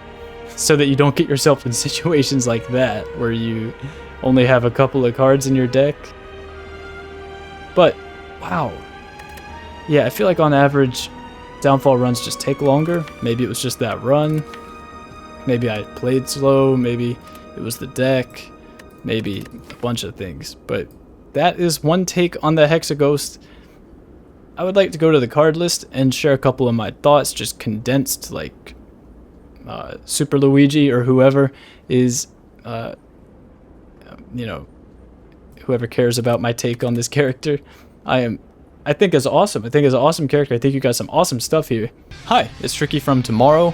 I just wasn't happy with the way that I analyzed a lot of these cards. It was after the 3-hour long run and I was just not coherent and I was repeating myself a lot, so maybe I will have a more concise take now. And I also forgot to show the run history, so we could start with that just to refresh my memory, and just kind of give my... I have a lot of runs, by the way. Yeah, so this was pretty much the thing I remember was this for sure. It doesn't say that we obtained the broken seal here because it says we obtained potion belt, but I feel like I've done this before on a hallway fight and I've been able to pinpoint which hallway fight is said in the run history where we obtained the broken seal, but perhaps I'm wrong and I was thinking about just a different seal. It might have just said obtained the 6th seal and I mixed up the broken seal with 6th seal. Anyway, so much for being concise. Yeah, there's so there's this relic. Yeah, this relic is sick. I think, and I do want to talk about the relics too. We can go to the compendium and look at them as well. Anyway, let us talk about the cards, okay? And overall, really good job. All right, so I'm gonna try to be concise and quick about it. Base kit's good, it's fine. Advancing guard, fine. Again, it's fine. Backtrack smack, like it, just get him. 12 damage. Burning touch. This has an issue of it's really bad against enemies that have artifact. It's really bad against sentries. It's not super good against Gremlin Knob. It's just a little bit slow. Like if you draw this in your opening hand, odds are it's just not going to be a card that gets played in my experience. I think it could just be 1 cost, apply 6 soul burn twice. Is that I mean, I think that's probably fine. Is it not? I don't know. Maybe that's too powerful. An upgrade to 9 soul burn twice. The issue about getting it applied in the first place is that enemies with artifact really mess it up. Firestarter is great. Ghost Lash, I like it. So the deal with Ghost Lash and Ghost Shield, and I see you got Nightmare Geist and Nightmare Strike as well. So these are Ethereal Afterlife. When exhausted, gain something. This is Ethereal. When exhausted, gain something. So these are not Afterlife, but these are, and this is, and then you've got Hexaghost, which is Ethereal Afterlife, and then get both of these things. And I think that this could be just syntax or something. I'm not really sure what the reason for this is. For example, so Afterlife means if this card is exhausted, its effects activate, right? So then you've got when exhausted. So this is Ethereal Afterlife, deal 9 damage. When exhausted, gain vigor. When exhausted, gain blur. I think that's a little redundant, right? What's wrong with saying Ethereal, deal 9 damage, Afterlife, deal 9 damage, gain 6 vigor. Ethereal, gain 7 block. Afterlife, gain 7 block and gain 1 blur. Maybe that's...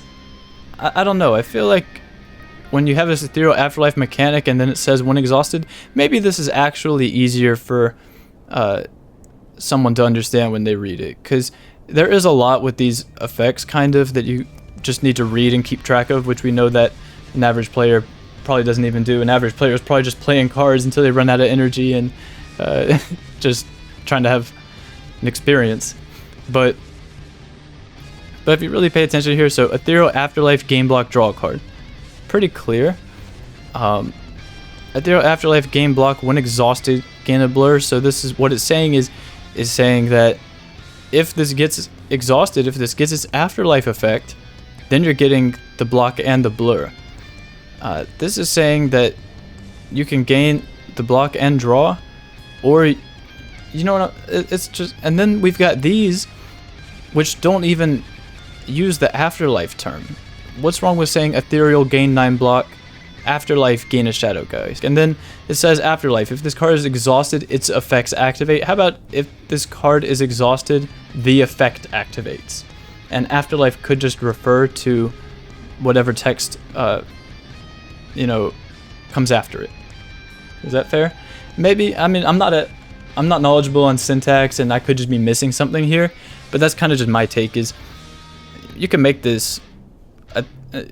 I think I've kind of made my point with that. You know what I'm saying? So, and you've got the Ghost Lash, Ghost Shield, Nightmare. So it's consistent as far as how those cards work and what they do in the names.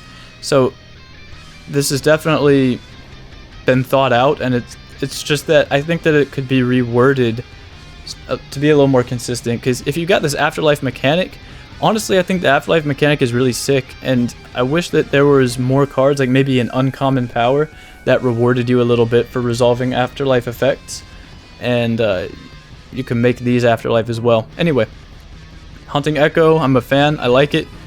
Heat Metal, so the deal here is deal 9 damage, and then after Soulburn detonates on this enemy, apply 12 Soulburn. I'm really not trying to play a fight for that long. You know what I mean? I'm trying to detonate the Soulburn, and very shortly after, end the fight right then. 3 turns is a while to feel the payoff for something, and then to just have this idea that I'm going to carry on the fight and continue to apply more Soulburn on, like, which enemy would this be that I'm doing that to? A boss? Am I playing this card against a boss to deal 9 damage and then apply 12 Soulburn? Maybe so. Maybe I'm misevaluating it. I don't pick it up that much, so but that's just because it appears to me that it would take a while. And like I say, I'm no expert on this character. You guys are the ones with the analytics and other feedback as well, so I'm just giving my take. And Hexaghost, this is very strong. I think for the sake of consistency, same as this, like apply 6 Soulburn twice. How about gain 6 block, draw a card? It is Hexaghost after all. But how about 6 block, draw a card? This card's really strong anyway. It could go down 1 block, I would say. And maybe same with this, just for the sake of the number 6 for the Hexaghost. Phantom Fireball is cool, I like it, just get them. I love when you can just get value from the Soulburn, like right now, 0 cost, attack, just get them. I'm a fan. Shield of Night, Sword of Night, fine. Spectre's Wail, I like this card a lot. Good design. Stoke the Fire, always happy to have a card that upgrades our cards without needing to go to a fire to do so. Strike from Beyond, great, I'm a fan. Dumps the Ghost Lash, just a fan. I like this card quite a lot. I'm not a big fan of Thermal Transfer. I could be wrong. What happens if you play this as the second attack on your Searing Ghost Flame to an enemy that does not currently have Soulburn, and then the Searing Ghost Flame applies Soulburn? Do you gain the block if this is your second attack for the Searing Ghost Flame? You know what I mean? Because if not, then I don't know. I would just look at repurposing this card alongside Heat Metal potentially, but really these are the only 2 cards that I would just find uncomfortable to use. You know, that's just my take. They're the only 2 cards, like, out of all of these that I would just find uncomfortable to use. So, and so now we're past those. So, Bright Ritual, cool, satisfying, fun. I'm a fan. I like it. Really, it's just that when I go down and I look through all of Hexaghost's kit, you only have one way to generate energy, and it's Retract. And I mean, like a way that you can continuously generate energy to do combos and stuff like turbo or bloodletting or whatever. And maybe Hexaghost doesn't need other ways to generate energy, maybe that's asking for trouble, but if you wanted something like that, you could make this upgrade to not exhaust or something, but it's very good the way it is right now. Catch up, this is nice. You might be asking for some trouble with this, like just spamming the bolstering Ghost Flame and gaining stupid amount of block and strength for one cost. Like 3 times is a lot, that's all. It's just that 3 times is a lot, but hey, it's probably fine. It's just kind of surprising, like ignite the Ghost Flame, the previous Ghost Flame 2 times, ignite the previous Ghost Flame 3 times, that's a lot. So, I mean, if you got a couple of intensity, then all of a sudden, this is doing, you know, 5x2, 5x2, 5x2, I don't know. Charge Barrage, make it 6. Apply 6 Soul Burn, repeat for each ignited Ghost Flame. Make it 6. Devil's Dance, sure. The thing about this card overall is, I think it's good, I think it's cool, it's fun, it's nice. The first time you attract each turn, gain energy and draw a card. The first time you attract each turn, why not just blow the gates open and say, whenever you attract, draw a card. Devil's Dance. 3 cost power, 2 cost power. Whenever you attract, draw a card. And you go backtrack smack, backtrack smack, backtrack smack.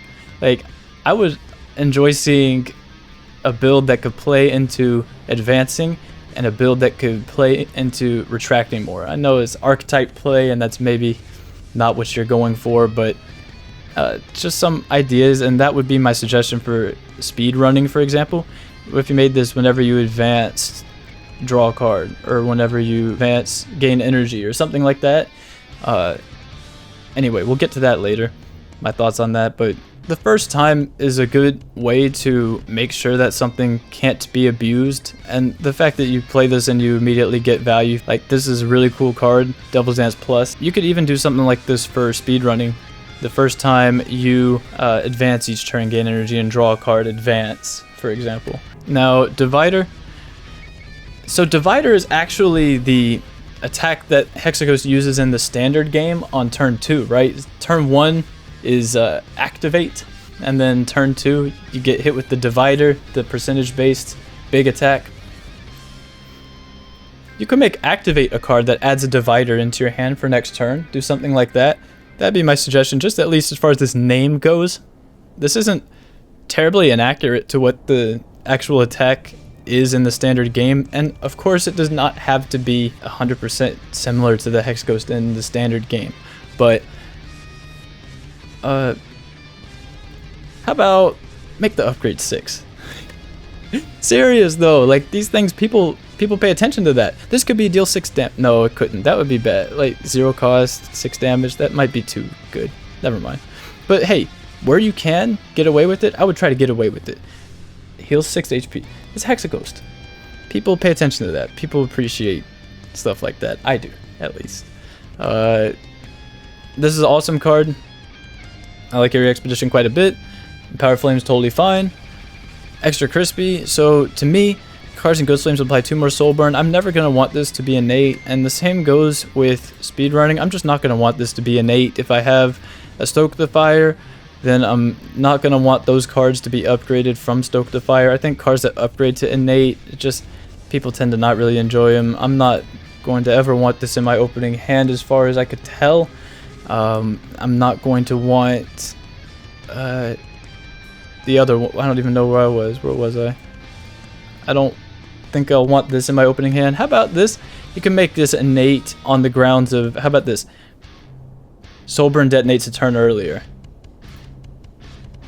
Innate. Soul Burn detonates a turn earlier. Just a thought. If you do want to do an innate power type of deal, just a thought, like Soul Burn detonates a turn earlier, because 3 turns is kind of a long time, and the average person has a short attention span, and an average person likes to be rewarded right now for the stuff that they're doing, I think. So that's why I like cards like this, where you just get extra damage from the Soul Burn right now. Poison, for example, takes a while, but an enemy can also die while they're poisoned. You get to see turn after turn their HP bar going down. A card that makes Soulburn detonate a turn earlier, I think that could be useful. I think that could be appreciated. I'm not so sure it would be broken, and it would make sense for an innate power as well. It would make sense for Extra Crispy as the name as well. Fast forward, here's an idea. How about Ethereal, Ignite the Current Ghost Flame, Advance. Ethereal, Ignite the Current Ghost Flame, Advance, draw card, or draw card, advance. So then you could do that with Rewind. Rewind could be Ethereal, Retract, gain energy. Ethereal, Retract, gain energy, and draw a card. Just a thought. So then Rewind and Fast Forward could in theory be infinite, because as of right now, playing 2 copies of Rewind over and over, that is infinite energy, just alone, right? This is a strong card. Rewind Plus, there's just no reason to not add a Rewind Plus to your deck, right? It's just giving you a free energy when you see it and drawing you a card. There's just no reason to not pick Rewind Plus if it shows up on the reward screen against 2 other cards you don't really need that much. So 2 Rewind Plus is infinite energy. I think Fast Forward and Rewind it makes sense in theory for them to combo very well together, right? So this could complement the Rewind by drawing a card, or Ignite the Current Ghost Flame, Advance, draw a card as an upgrade. Just a thought. First Seal is fine. Make it 6. First Seal is fine. Flames from Beyond is fine as well. And this is a chunk of Soulburn. If you can get this applied to Sentries or to and then you Extra Crispy and then Flames from Beyond past turn, imagine then you're detonating this a turn sooner. That would be satisfying, I think. So anyway, float work is fine. This is totally okay. It does not give you the plated armor immediately on the turn that is exhausted Afterlife, which I think is just interesting to note that that's the sequence of events that occurs, is that you gain your block and your plated armor and everything, and then the Afterlife effects resolve, so the plated armor does not immediately stack onto the block that you have right then, which is fine, because that gives you an incentive to play this instead of just always allowing it to exhaust Afterlife. But yeah, float work is a cool card. Very sick. I like it. 4th Seal, it's probably fine. Alchemize is almost certainly better than this. The thing is that you can just play 4th Seal and you're getting your value at the end of the fight no matter what, assuming you don't die. And Alchemize, you have to spend the potion in the fight if you want to see another potion, which is also totally okay and even better in a lot of cases. It's just that this is an uncommon power. And I feel like you could walk into an early shop and buy this and you're having a good run. And maybe that's fine. Maybe Hexaghost needs that help. Maybe I just feel like this is a lot of value. At the end of combat, maybe gain an additional common potion reward. I don't know. That's probably just being too nitpicky. It's probably completely okay as is. This is just a powerful effect. Potions are strong. And I mean, in our run, we had Sacred Bark and all of that, but and like literally every potion relic also. But I don't know. This is okay. Ghost Flame Wall. So the deal with this, I guess, is meant to kind of troll the merchant or birds or Book of Stabbing. The deal, I mean, that's fine. The thing is that Soulburn detonates at the start of an enemy's turn, so it's just going to be frustrating to play this on a turn when Soulburn is already detonating on an enemy. Does that make sense? I feel like you could just give Hexaghost Flame Barrier if you're interested in something like that. You could just give Hexaghost Flame Barrier. It would make sense. Give you a little bit of immediate kind of damage. Like, Flame Barrier is fine. It makes sense. It's Hexaghost. I don't know. I think that you could give Hexaghost Inflame. You know, just Ironclad's power. Because Hexaghost has Inflame as well. I know you've got the Bolstering Ghost Flame, and that is technically Inflame, but similar to how Automaton has Wild Strike and Turbo. If you're interested in doing something like that, you know, you could just give Hexaghost Inflame and Flame Barrier. I think that would flavor-wise make some sense. I don't know. Haunted Hand, I love this card. It's really cool. I love how it haunts your hand. It makes your whole hand ethereal. Haunted Hand, the flavor of it's great. The apparition picture is also just perfect for it. It makes too much sense. And yeah, this card is spectacular. So much cool stuff you could do with this. Premium card draw. Love it. Love it. Heat Crush, just get him. Just smack him really hard. Increase the damage by the soul burn. Just get him with the big 330. I like it. I like Heat Crush. Heat Shield. I gotta say, I'm not really seeing a time when I would want to draft this. Gain block equal to soul burn on all enemies, then remove soul burn. When am I interested in doing that? That's the thing, because it's not good early game. By mid game, you've kind of got ideas of how to block. Your common block cards are generally very nice, you know, and Hexaghost and Nightmare Geist, and you know, this can also spawn you something, and you've got your starting relic to give you block, and I don't know, you also have Radiant Flame, and that tends to be what I would, you know, lean into somewhere in like Act 2 or whatever. I don't know. This is removing soul burn as well. Like, this is giving you immediate value for soul burn, but a lot of times I just find this is over blocking. You could do a couple things here. You could give this retain.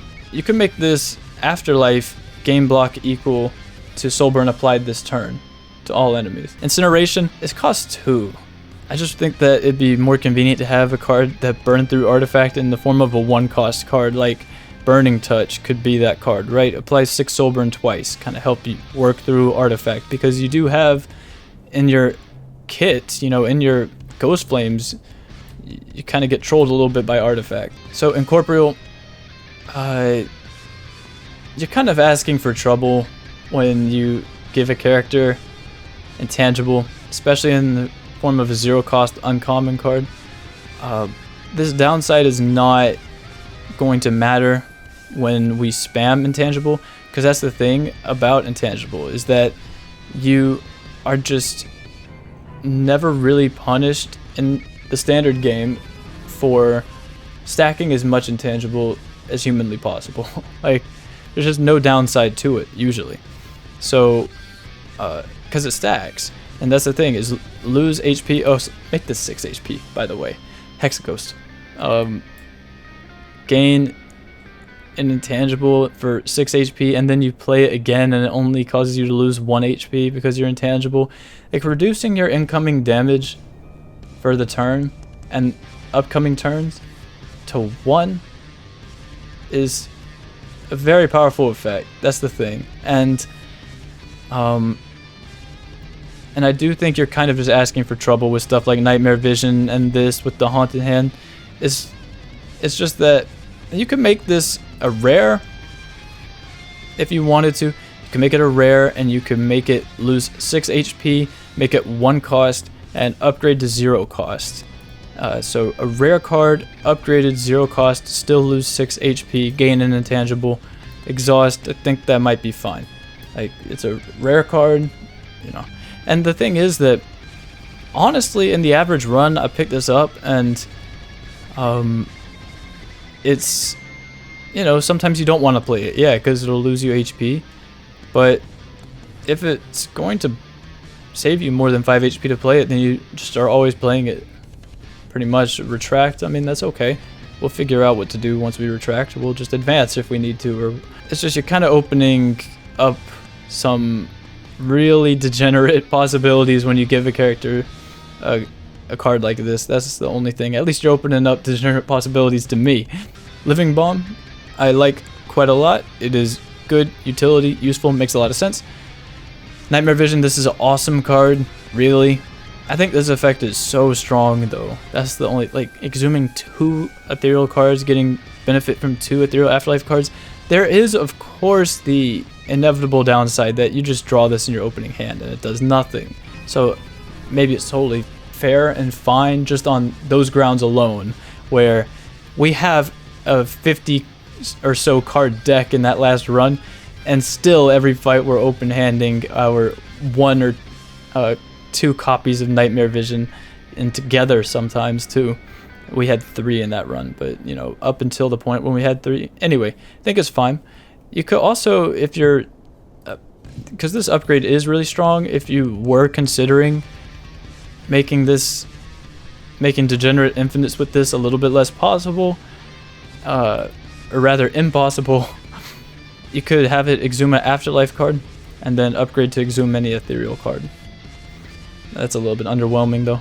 You could also have it Exuma Afterlife card, and then Exhume 2 Afterlife cards, but there's really not too many Afterlife cards, especially considering these are not qualified as Afterlife cards, right? So, Power from Beyond. The thing is, we've got Hexaghost, and we've got Nightmare Strike and Nightmare Geist.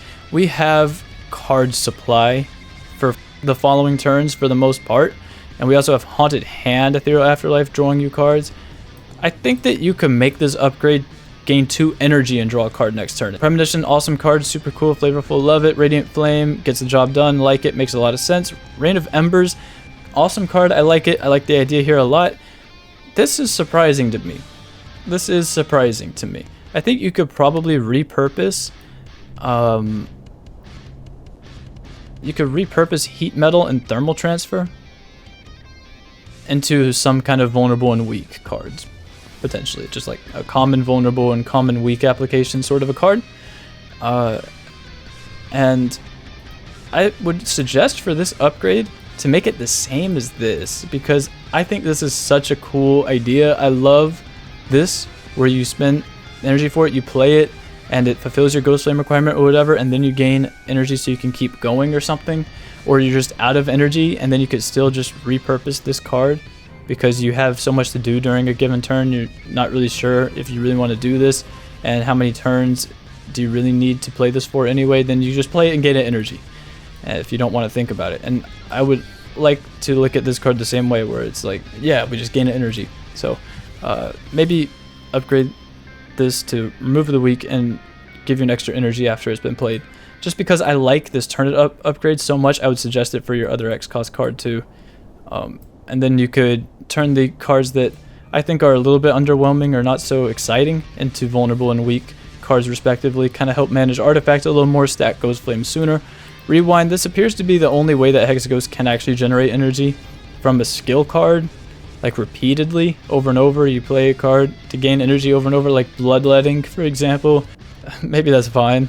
I would still like a Rewind Fast Forward combo. Ethereal Ignite the current Ghost Flame, advance. Ethereal Ignite the current Ghost Flame, advance, draw a card. Ethereal Retract, gain energy. Ethereal Retract, gain energy and draw a card. So then this could supplement the Fast Forward. It would pay for the 1 cost of Fast Forward with the energy it gives you, and they would both redraw each other, and then they would both be ethereal, so it would prevent them from being entirely abusable in a fight like Neow, for example. Just a thought. I'm just sharing my thoughts, you know. I'm just some guy who's played your character a bit and has some thoughts to share. So you know, you don't have to like these comments. This is just kind of my take. And so second seal, yeah, this is fine. It used to be 8, right? 10, that's not negligible, but still, compared to the other seals, this one's just getting played the least amount of times, right? Like if I have a hand of all 6 seals in any given run, I'm just playing this the least, which is totally okay, to be honest. One of them should be the weakest. One of them has to be the weakest. It just happens to be this one. And I don't think that we really need to be playing some Hexaghost build that's stalling fights for gold. So, Spectral Spark. Yes, I like this quite a lot. Zero cost cards are just satisfying. Zero cost upgrades are satisfying. Playing cards is satisfying. And scaling is satisfying. I like it. Very fair card. Uncommon. Scaling. Cool. Talked about speedrunning a bit. Whenever you advance, gain 1 energy. Upgrade to whenever you advance, gain 1 energy, advance. And then make Devil's Dance. Whenever you retract, draw a card. Retract. I mean, it's not super original to just make this the counterpart of this, but hey, I think it might be. Because I'm not seeing what the temporary strength is for here. Hexaghost can't keep that strength, doesn't have a way to generate artifacts really. and you have innate ways to scale strength, so it's just not super appealing to me to gain temporary strength. And if I advance, it's going to be to get my Ghost Flame synergies, it's going to be to get block, it's going to be to ultimately hope to ignite the Inferno Ghost Flame in a fight. Step Through. I'm a big fan of Step Through. It's uncommon, just like Haunted Hand. This is the card draw that the character has, and this is really cool. I wish that this was common and deals 6 damage. Draw a card for each Ignited Ghost Flame. That'd be my suggestion. Make this common, deal 6 damage, draw a card for each Ignited Ghost Flame. Make it feel like Compile Driver, make it feel like Pommel Strike, where it's just a little bit more damage to get you through for the time being. And then maybe by the end of Act 1, the end of Act 2, it's drawing you 4 cards or 5 cards. Like, card draw is just an experience that feels good to a player on average, I would say. And the thing is if we really look at Hexaghost's kit, there's not a whole lot of card draw. You've got Hexaguard, which I'm not going to count because it's just replenishing itself. Cards that only draw 1 card don't really count as card draw because they're just replacing themselves, right? So Hexaguard's just replacing itself. I mean, Nightmare Geist and Nightmare Strike also kind of replace themselves, which is okay. Bright Ritual is exhausting itself and is also not really playing with the Step Through in the same way that Fission is not really playing well with Compile Driver, you know? And then we have this. This is only drawing you 1 card the turn that you play it. And then what else do we have for card draw? It's Haunted Hand, which is, you know, premium in my opinion. And you kind of see here that now we're in the rare cards once we pass Step Through, and none of these are actually drawing cards. So another suggestion of mine would be to make some rare card that's drawing cards, because other characters have that, right? Don't all the other characters have a rare card that draws a card? Not that Hexaghost needs a rare card that draws a card, but just that card draws a good experience, and I would like to see what creative stuff could be done with a rare card that draws cards, because that's all we've got. We've got Step Through and Haunted Hand, and that's the only cards that are putting more cards in our hand. As far as seeing my cards, like I want to play Skim or Acrobatics or like Offering and draw a bunch of cards because card draw feels really good. And it's something that we didn't really notice in that run that we just played because I happened to find 5 Haunted Hands for some reason. It might have to do with the fact that I had a bunch of these and we found a handful of Step Throughs as well. I've gone runs that could not find a single Step Through or Haunted Hand, or found one of them, and it just felt really good. It felt like it felt good to play that one Haunted Hand or that one Step Through because it just feels good to see your cards, and it makes a game probably quicker on average, makes a player feel like they have more control over the game, and just kind of rambling at this point, but I would say make it a common. Kind of feels as if we really are counting on the next turn and then the next turn and then the next turn and then the next turn, and that's okay. That's fine. I don't even mind playing that way, but having the option to just blow the gates open and do some crazy combo and then resolve the Inferno Ghost Flame on turn 1, that would be satisfying. That's the thing. Like, try like in a combinatoric fashion, just getting the Ghost Flames to ignite in a line, and that would be what I would push for. Third seal. You gotta make that. I don't know what to do with this. You could make it so that at the end of hallway fights, like a normal enemy combat, gain an additional card reward, like Prayer Wheel. That's still really strong, but you can make it 2 cost, make it rare, an additional common card reward, like only common cards you can pick from. I don't know. You guys have the analytics and probably a better perspective on this card, but as of right now, to me, it feels like you get this early game and you are doing very well and you are snowballing very, very fast. Worthy Sacrifice, awesome card. I like it. I like the flavor a lot. Good stuff. Upgrade is really cool as well. Nice. Bad Omen, awesome card. A lot of fun. Dig it. Big fan. Burning Question, once again, you've got this Ethereal when exhausted. Ethereal when exhausted. How about Ethereal gain 3 strength? Afterlife gain 2 dexterity. Doomsday, it's a fun card, satisfying. If you want to give the ability for Hexaghost to take an extra turn, then that makes a good deal of sense. Talked about Fifth Seal already. It's fine. Now, Forked Flame, this card is really powerful, satisfying. I like it. You get rewarded a lot for using your brain and also just its value if you don't want to use your brain. But it has so much utility just once you start actually using your brain and thinking about what this card is doing when you play it. Because before you look at this card and you're like, oh, this is definitely strong, right? There's just no way this isn't good. Even if you've only played the character like one time before, you look at that and you go, that's got to be strong. And it feels that way. And then once you get better with the character, it feels like it gets even stronger. And that's totally good. Gifts from Beyond, here's an idea for you. What if you made this Ethereal Afterlife? And at the start of your turn, it reclaimed the Ethereal Afterlife card. Made this Ethereal Afterlife at the start of your turn, reclaim a random Afterlife card. Here's another thing. This says reclaim an Afterlife card. All Afterlife cards are Ethereal Afterlife, aren't they? There is no Afterlife card that is not Ethereal.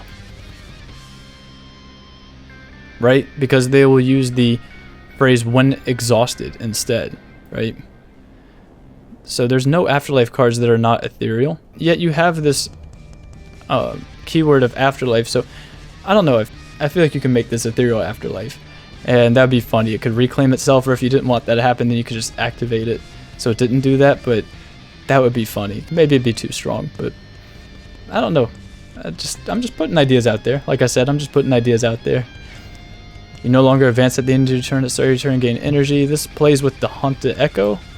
Yeah, so like you can continue to ignite your Power Ghost Flame or your Mayhem Ghost Flame. That's fine. I like it. It's good. You're okay with playing Step Through and drawing 4 cards or something, just staying on your Power Ghost Flame and chilling. Sure. Inferno form, totally fine. Love it. Love the design. Good stuff. Same with Instant Inferno. Awesome, satisfying, strong. Poltergeist. So this is a 2-cost rare power card, and you could make this an uncommon. It costs 2. Like, that's kind of pricey. And also, I would, if besides the rarity thing, because I think you can make this. I would like to just see more of these cards that say when exhausted, just gain the Afterlife keyword here and have Afterlife just refer to the effect that precedes it. And then you could take this, deal 6 damage to random enemy whenever Afterlife effect just resolves in general. Because as of right now, the way it works is if we have a Hexaghost in our hand and we have Poltergeist in play, and we allow this to exhaust Ethereal, gain its Afterlife effect, Poltergeist does not do the damage, to my understanding. It will only do the damage if we actually are just activating our Hexaghost, spending energy to do it, because the card says Afterlife on it. So I'm not sure if that's intentional or not. I think it would be a lot more thematic if it just did the damage as we didn't even play the Afterlife card, you know, or Afterlife cards are just activating their effects and Poltergeist is causing damage. So I think you can make this uncommon to support the Afterlife mechanic a little bit more. This is a powerful concept here of the Afterlife card, and I don't want to see it just being used for the sake of being powerful. I would like if more cards played and rewarded you for doing Afterlife stuff. So just some thoughts like this. You can make this Ethereal Afterlife, reclaim a random Afterlife card, and then Poltergeist, you can make it an uncommon, and then you could play just a strictly, like, getting a bunch of value from scaling your Ethereal Afterlife cards. You reach a point where you're just getting so much value. Haunted Hand is proccing, your entire deck is like playing itself. I think that could be kind of fun way to approach the character. Then we've got Searing Wound. I think you could give this Retain just like Instant Inferno, but maybe not. 6 seal. Yeah, I think it kind of just boils down to what the other seals are doing. So now Time Warp. This is a very satisfying card as well. Tons of little tricks you could do with this. I love it. That's pretty much all I got to say about Time Warp. Time of Need, same thing. Like, this just feels good. It's just the fact that it is helping your Ghost Flames out quite a bit. It could play a skill, then you could float up to the power one and play it. One idea: Retain. Gain a random power card, it costs 0 until played, and then upgrade. Retain. Gain a random power card, it costs 0 until played and gains Retain. That could be the upgrade, is you give this power card, this random power card, Retain, and that might help manage your Ghost Flames a little bit more. Just an idea. The cost upgrade is also very much appreciated, but like I said, just throwing stuff out there. Toasty, satisfying, good. I'm a fan. Turn it up.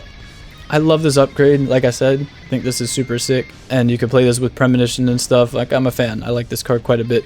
Unleash Spirits. The thing is that it only does a completely insane amount of damage if you are willing to take the steps to make it super strong, because Haunted Hand could just make it exhaust. This doesn't have retain like Instant Inferno does, and but this can do a really satisfying amount of damage. This is a very satisfying card. I like it. Rewarding as well. And unlimited power, yeah, I mean, I'm a fan. I like the idea.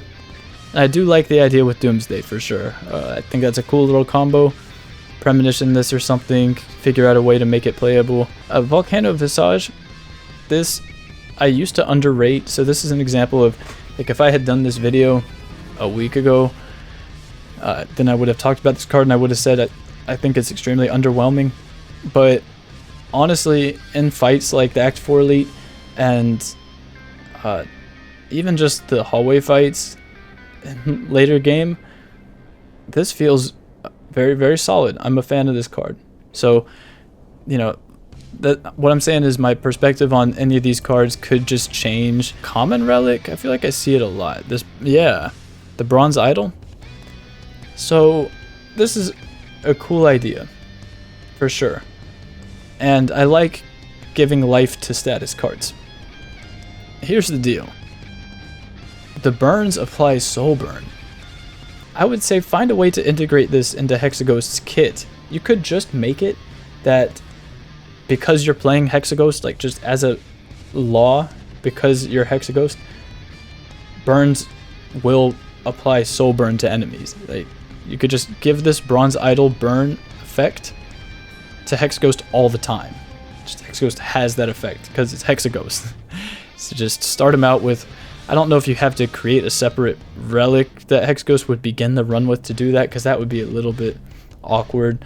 Maybe you could make it included in the starting relic. I don't know, but I think that from there, because you have burn that applies Soul Burn, you could then play with burn and burn plus, and then we've kind of completed the Hexaghost flavor, because that's the main thing about the character, right? Is that Hexaghost plays with burns. So you could take some of these cards, you could do so much stuff here. Well, I'm not asking you to rework the character and to turn it into another Ironclad or to turn it into another automaton, really. But I don't know, like, you can make it so that one of these cards adds 2 burn pluses to your hand. When the Inferno Ghost Flame is ignited, it also upgrades your burns, right? That's the point of the Inferno Ghost Flame, is it upgrades all burns. So then you could do stuff with burn plus as well. Just some thoughts, because you got this relic now that has applied these attributes to the burn card. Apply 24 soul burn to the enemy, put 2 burns in your discard pile. Or like, whenever you draw a burn, ignite the current ghost flame. How about that for like speed extra crispy? Whenever you draw a burn, ignite the current ghost flame. You could do all kinds of stuff like that. Once again, I'm not asking you to completely rework the character. It would just be nice to see, like, it could only be 3 or 4 cards that just support burn and burn plus. Keep up the good work. Sorry this took so long. Great mod. Hexaghost is best of ghost. Till next time.